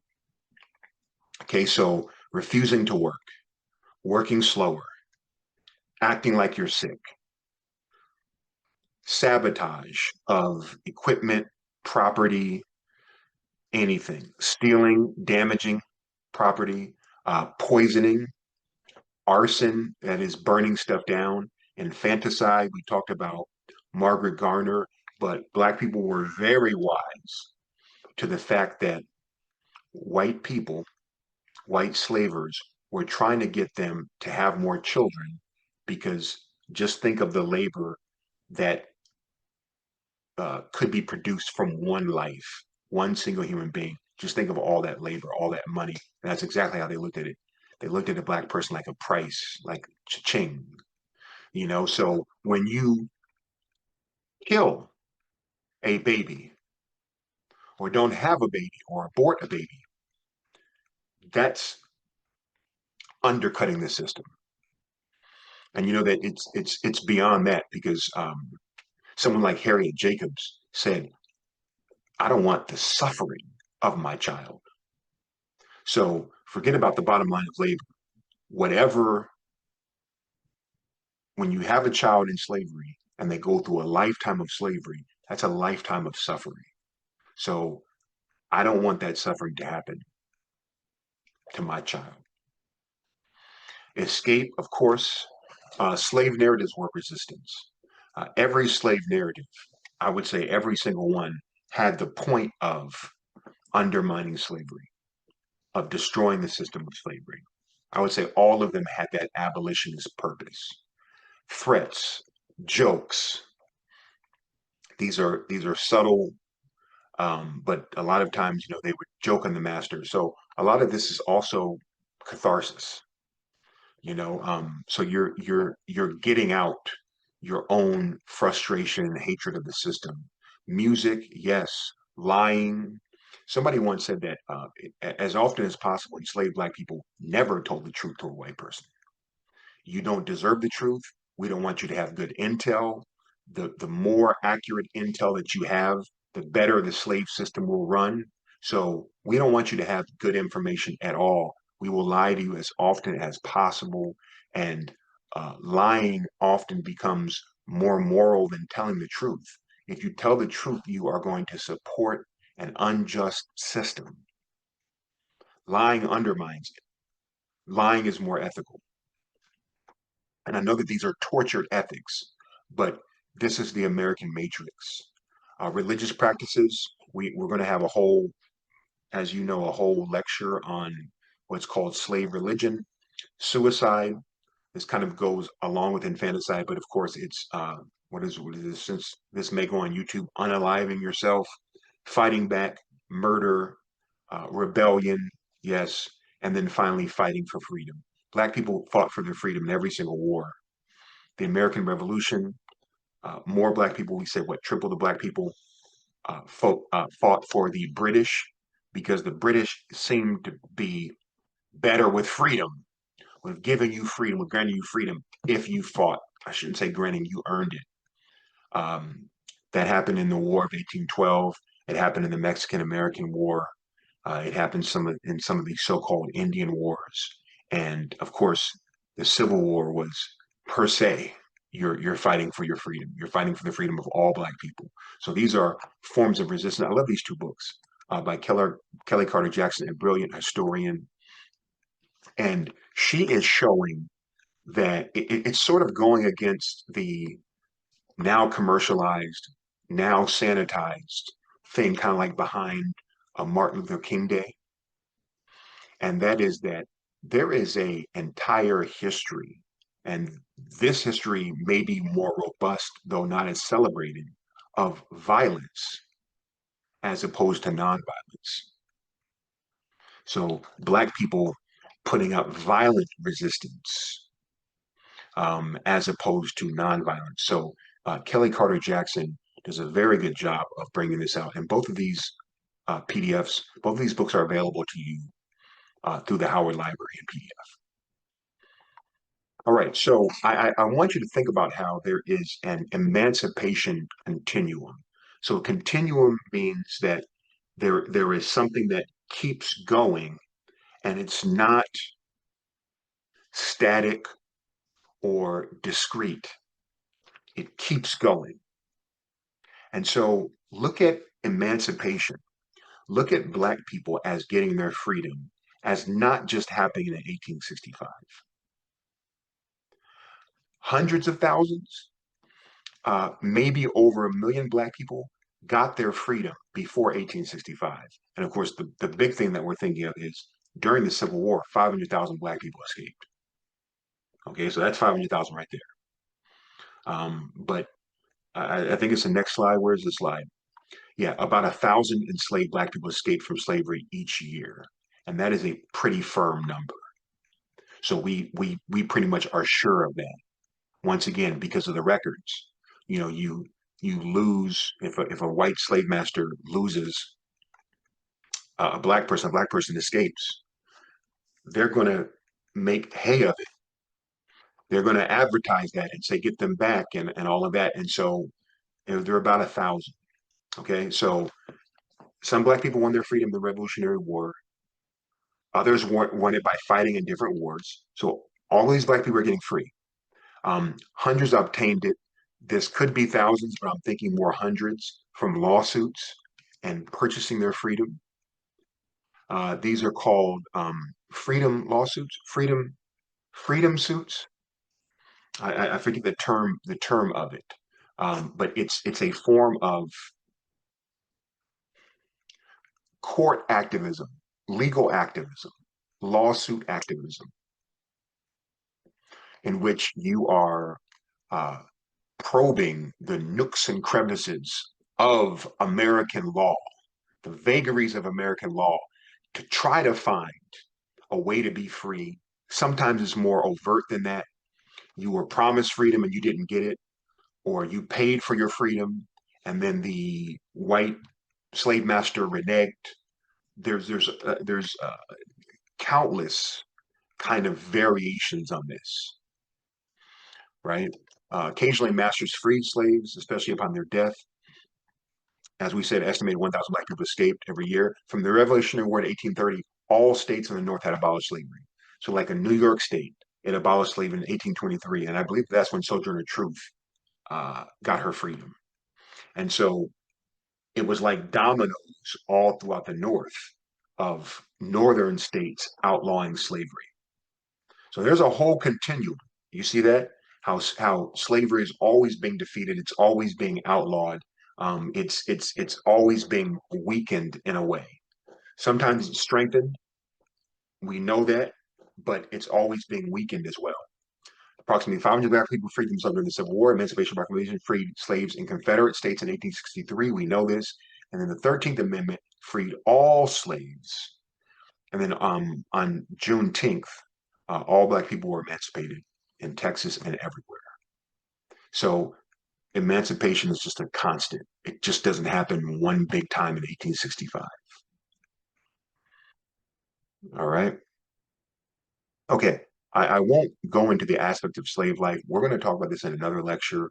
of what being enslaved was like for Black people. So get ready for that. But there are some really uh, shocking things that you need to be aware of. Um, I don't really always go for the easy applications to today, but as Joy DeGruy says, post-traumatic slave disorder, post-traumatic slave syndrome is real. It is a real thing. And slavery, as we said, it's social death, um, but it wreaks havoc on everything, every human institution and human beings. It wreaks havoc on everything. And so um, families, you see more than one in five enslaved families were disrupted by purchase. So it fragmented families, it exploded families. This is a great picture. You see our good sister, so Harriet Tubman here. Um, there was a low life expectancy, I think to the tune of, I have it here.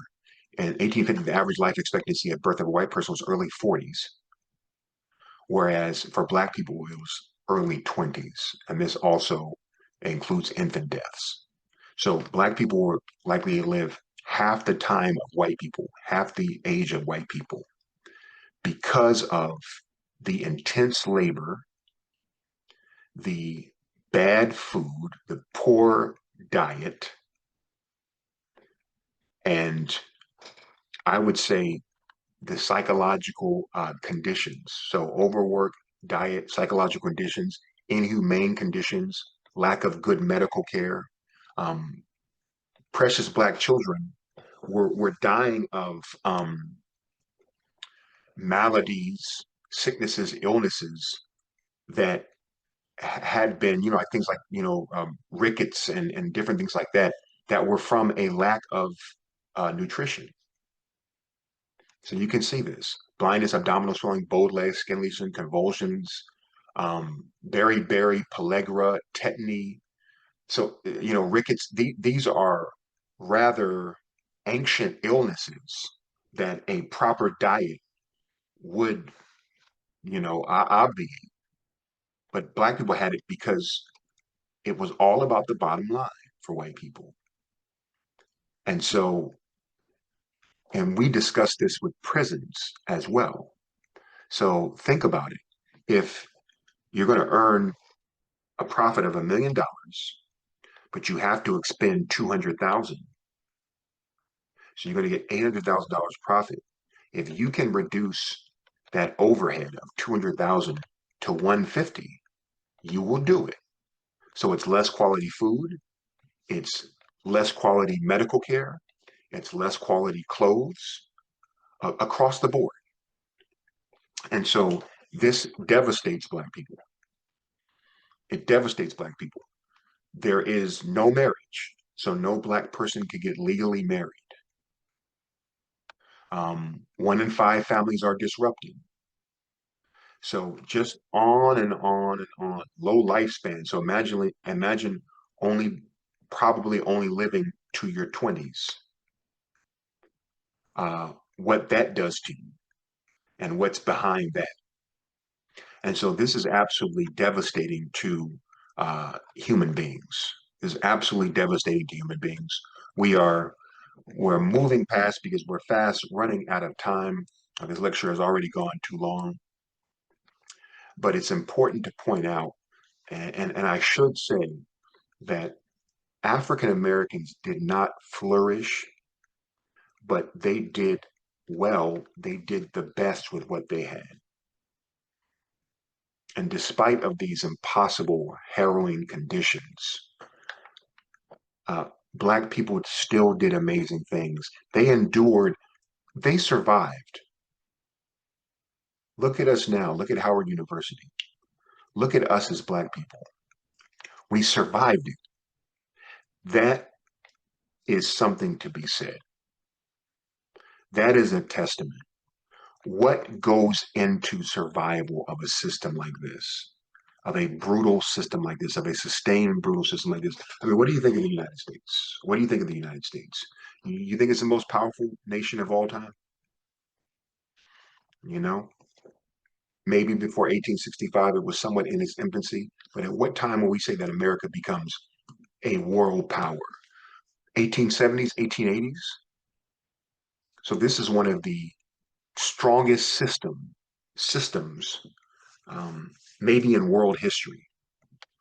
And we stared an antagonistic, hateful, brutal system in the face, and we survived it. We survived it. So think about that. African Americans were by no means passive. As we said, Black people worked and fought for their freedom on every front. We talked about this during the Civil War. We're just kind of wrapping it up. I'm just giving you an overview. So you know that we're going to spend a week and a half talking about the Civil War. This is coming. This is just an overview of slavery.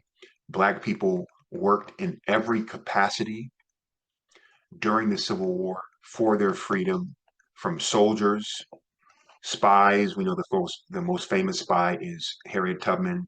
Recruiters, the most famous recruiter, perhaps the most efficacious recruiter, is Frederick Douglass.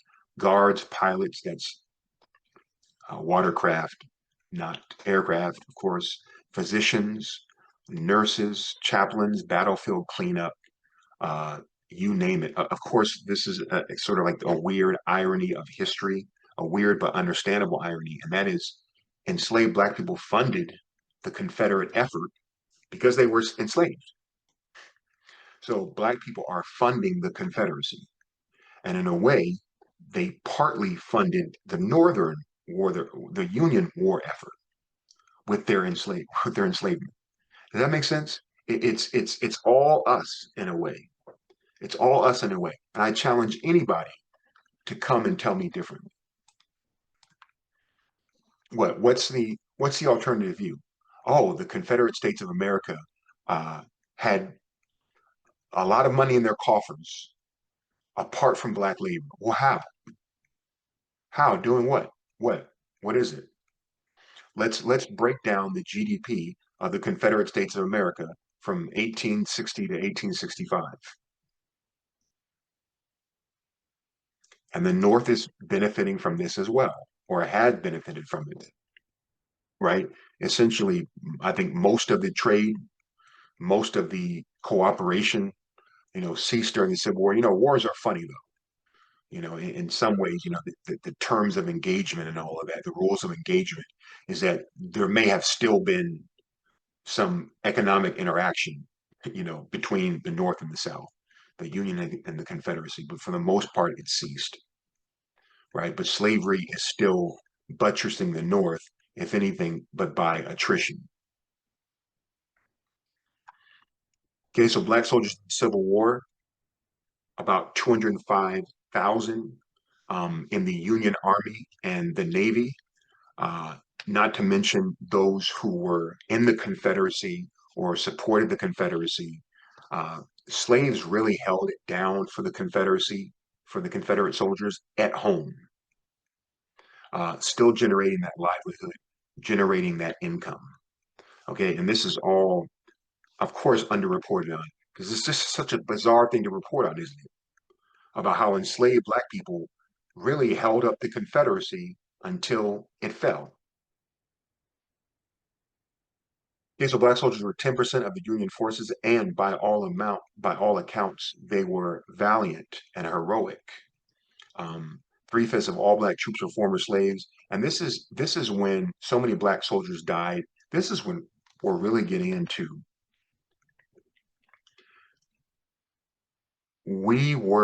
Black people were not freed by good white people.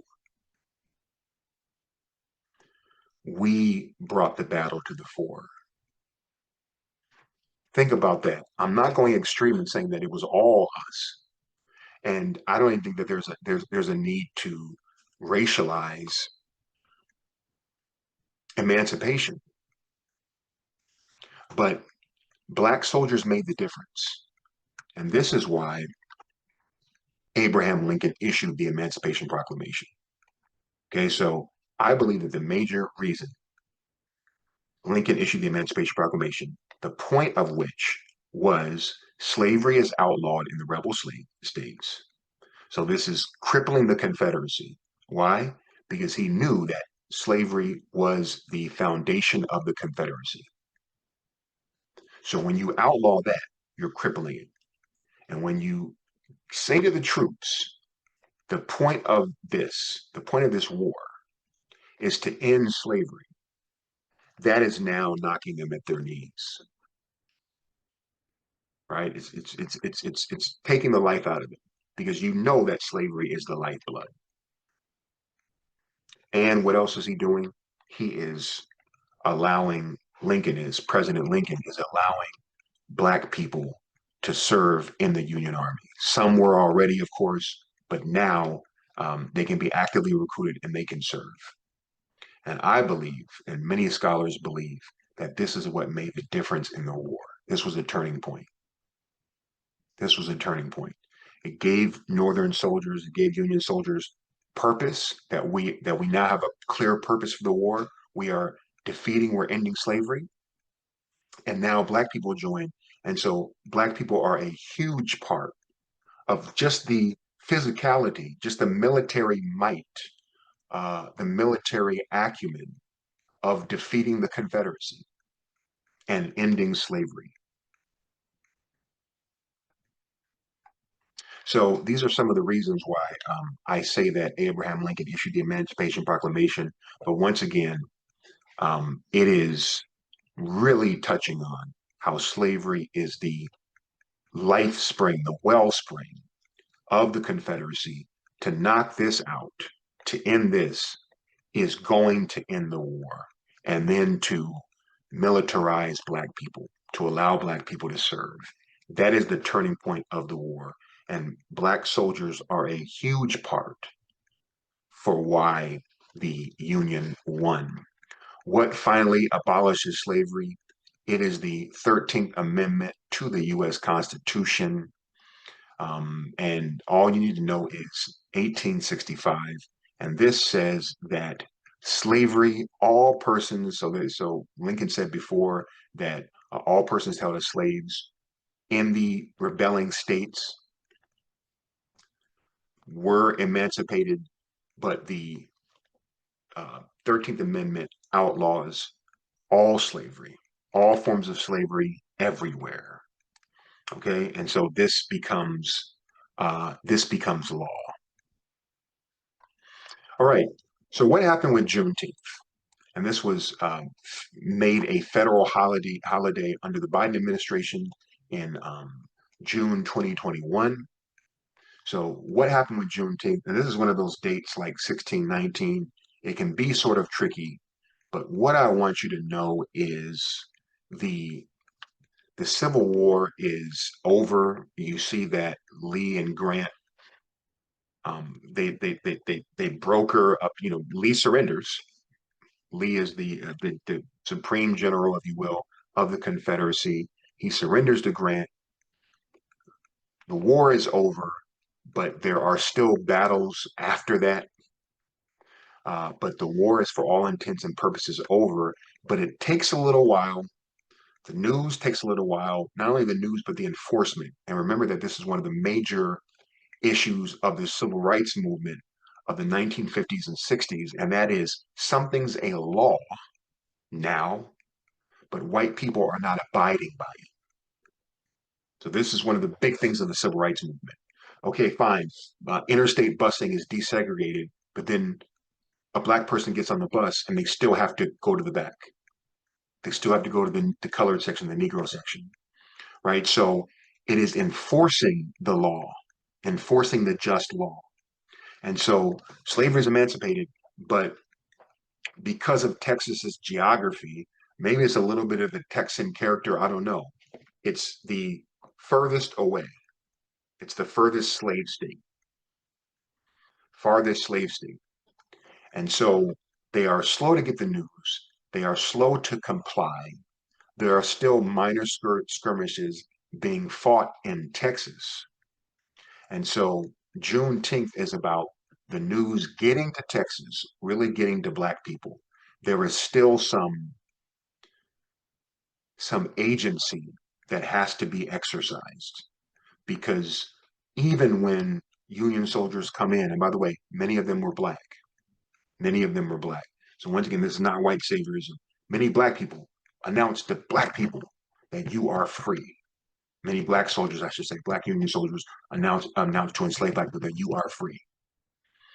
And so on June 19th in Galveston, this is like the last stronghold of slavery. Union soldiers are now coming to enforce slavery is over, black people are free. And this is Juneteenth. And so the rest of black people, and as always, history is messy. I don't know that all black people everywhere were free on Juneteenth. You know, there were probably some who were not free, and white people kept up the ruse that you're still enslaved and all of that stuff. But for the most part, most black people were free on June 19, 1865. That is Juneteenth. That is Jubilee. That's the Jubilee Day. And there are was it Henry Highland Garnett, I think, who said that uh, emancipation is the closest thing to heaven. Like Emancipation Day was the closest thing to heaven that we experience. You don't know what it was like when we were emancipated. Okay, and there are approximately 4 million black people who are emancipated in 1865. I want you to know that number. Remember, there's a difference. We said that 10 million black people in all were enslaved. But in 1865, there were about 4 million black people who were emancipated. And my final slides, yes, black people emancipated themselves. Think about this. I want you to know some of these and what way did black people emancipate themselves, always resisting against slavery. They didn't want to be enslaved. People like Manisha Sinha, a scholar of abolitionism, she says that the foundation, the bedrock of the abolitionist movement was that black people did not want to be enslaved. You cannot have a movement to stop slavery if people are okay, if those enslaved are okay with it and they don't want to be free, right? So it all starts with black people not wanting to be enslaved. Black people want freedom more than anything else. I think that black people were the primary people, groups in American history that expanded democracy, that really made freedom a real thing. It was a ruse before, it was a chimera before, it was a facade before. But black people said, we are going to make you live by these democratic promises. And forget about the democratic promises, our human rights, our rights as humans. Forget about this whole American thing. Forget about the whole American, boo the whole American thing. Forget about all of America. We have a human right to be free. And you have no human right to enslave us. So slave narratives, we talked about all these: Underground Railroad, individual escapes, violence, abolitionism, political mobilization, lawsuits, Civil War fighting and assistance. It goes on and on. But black people emancipated themselves. It is integral. Uh, in our lecture on abolitionism and our lecture on the Civil War, we're going to talk about how, of course, there were other dynamics, there were other forces. But what I want you to leave this with is what we did for our own freedom, for our own freedom.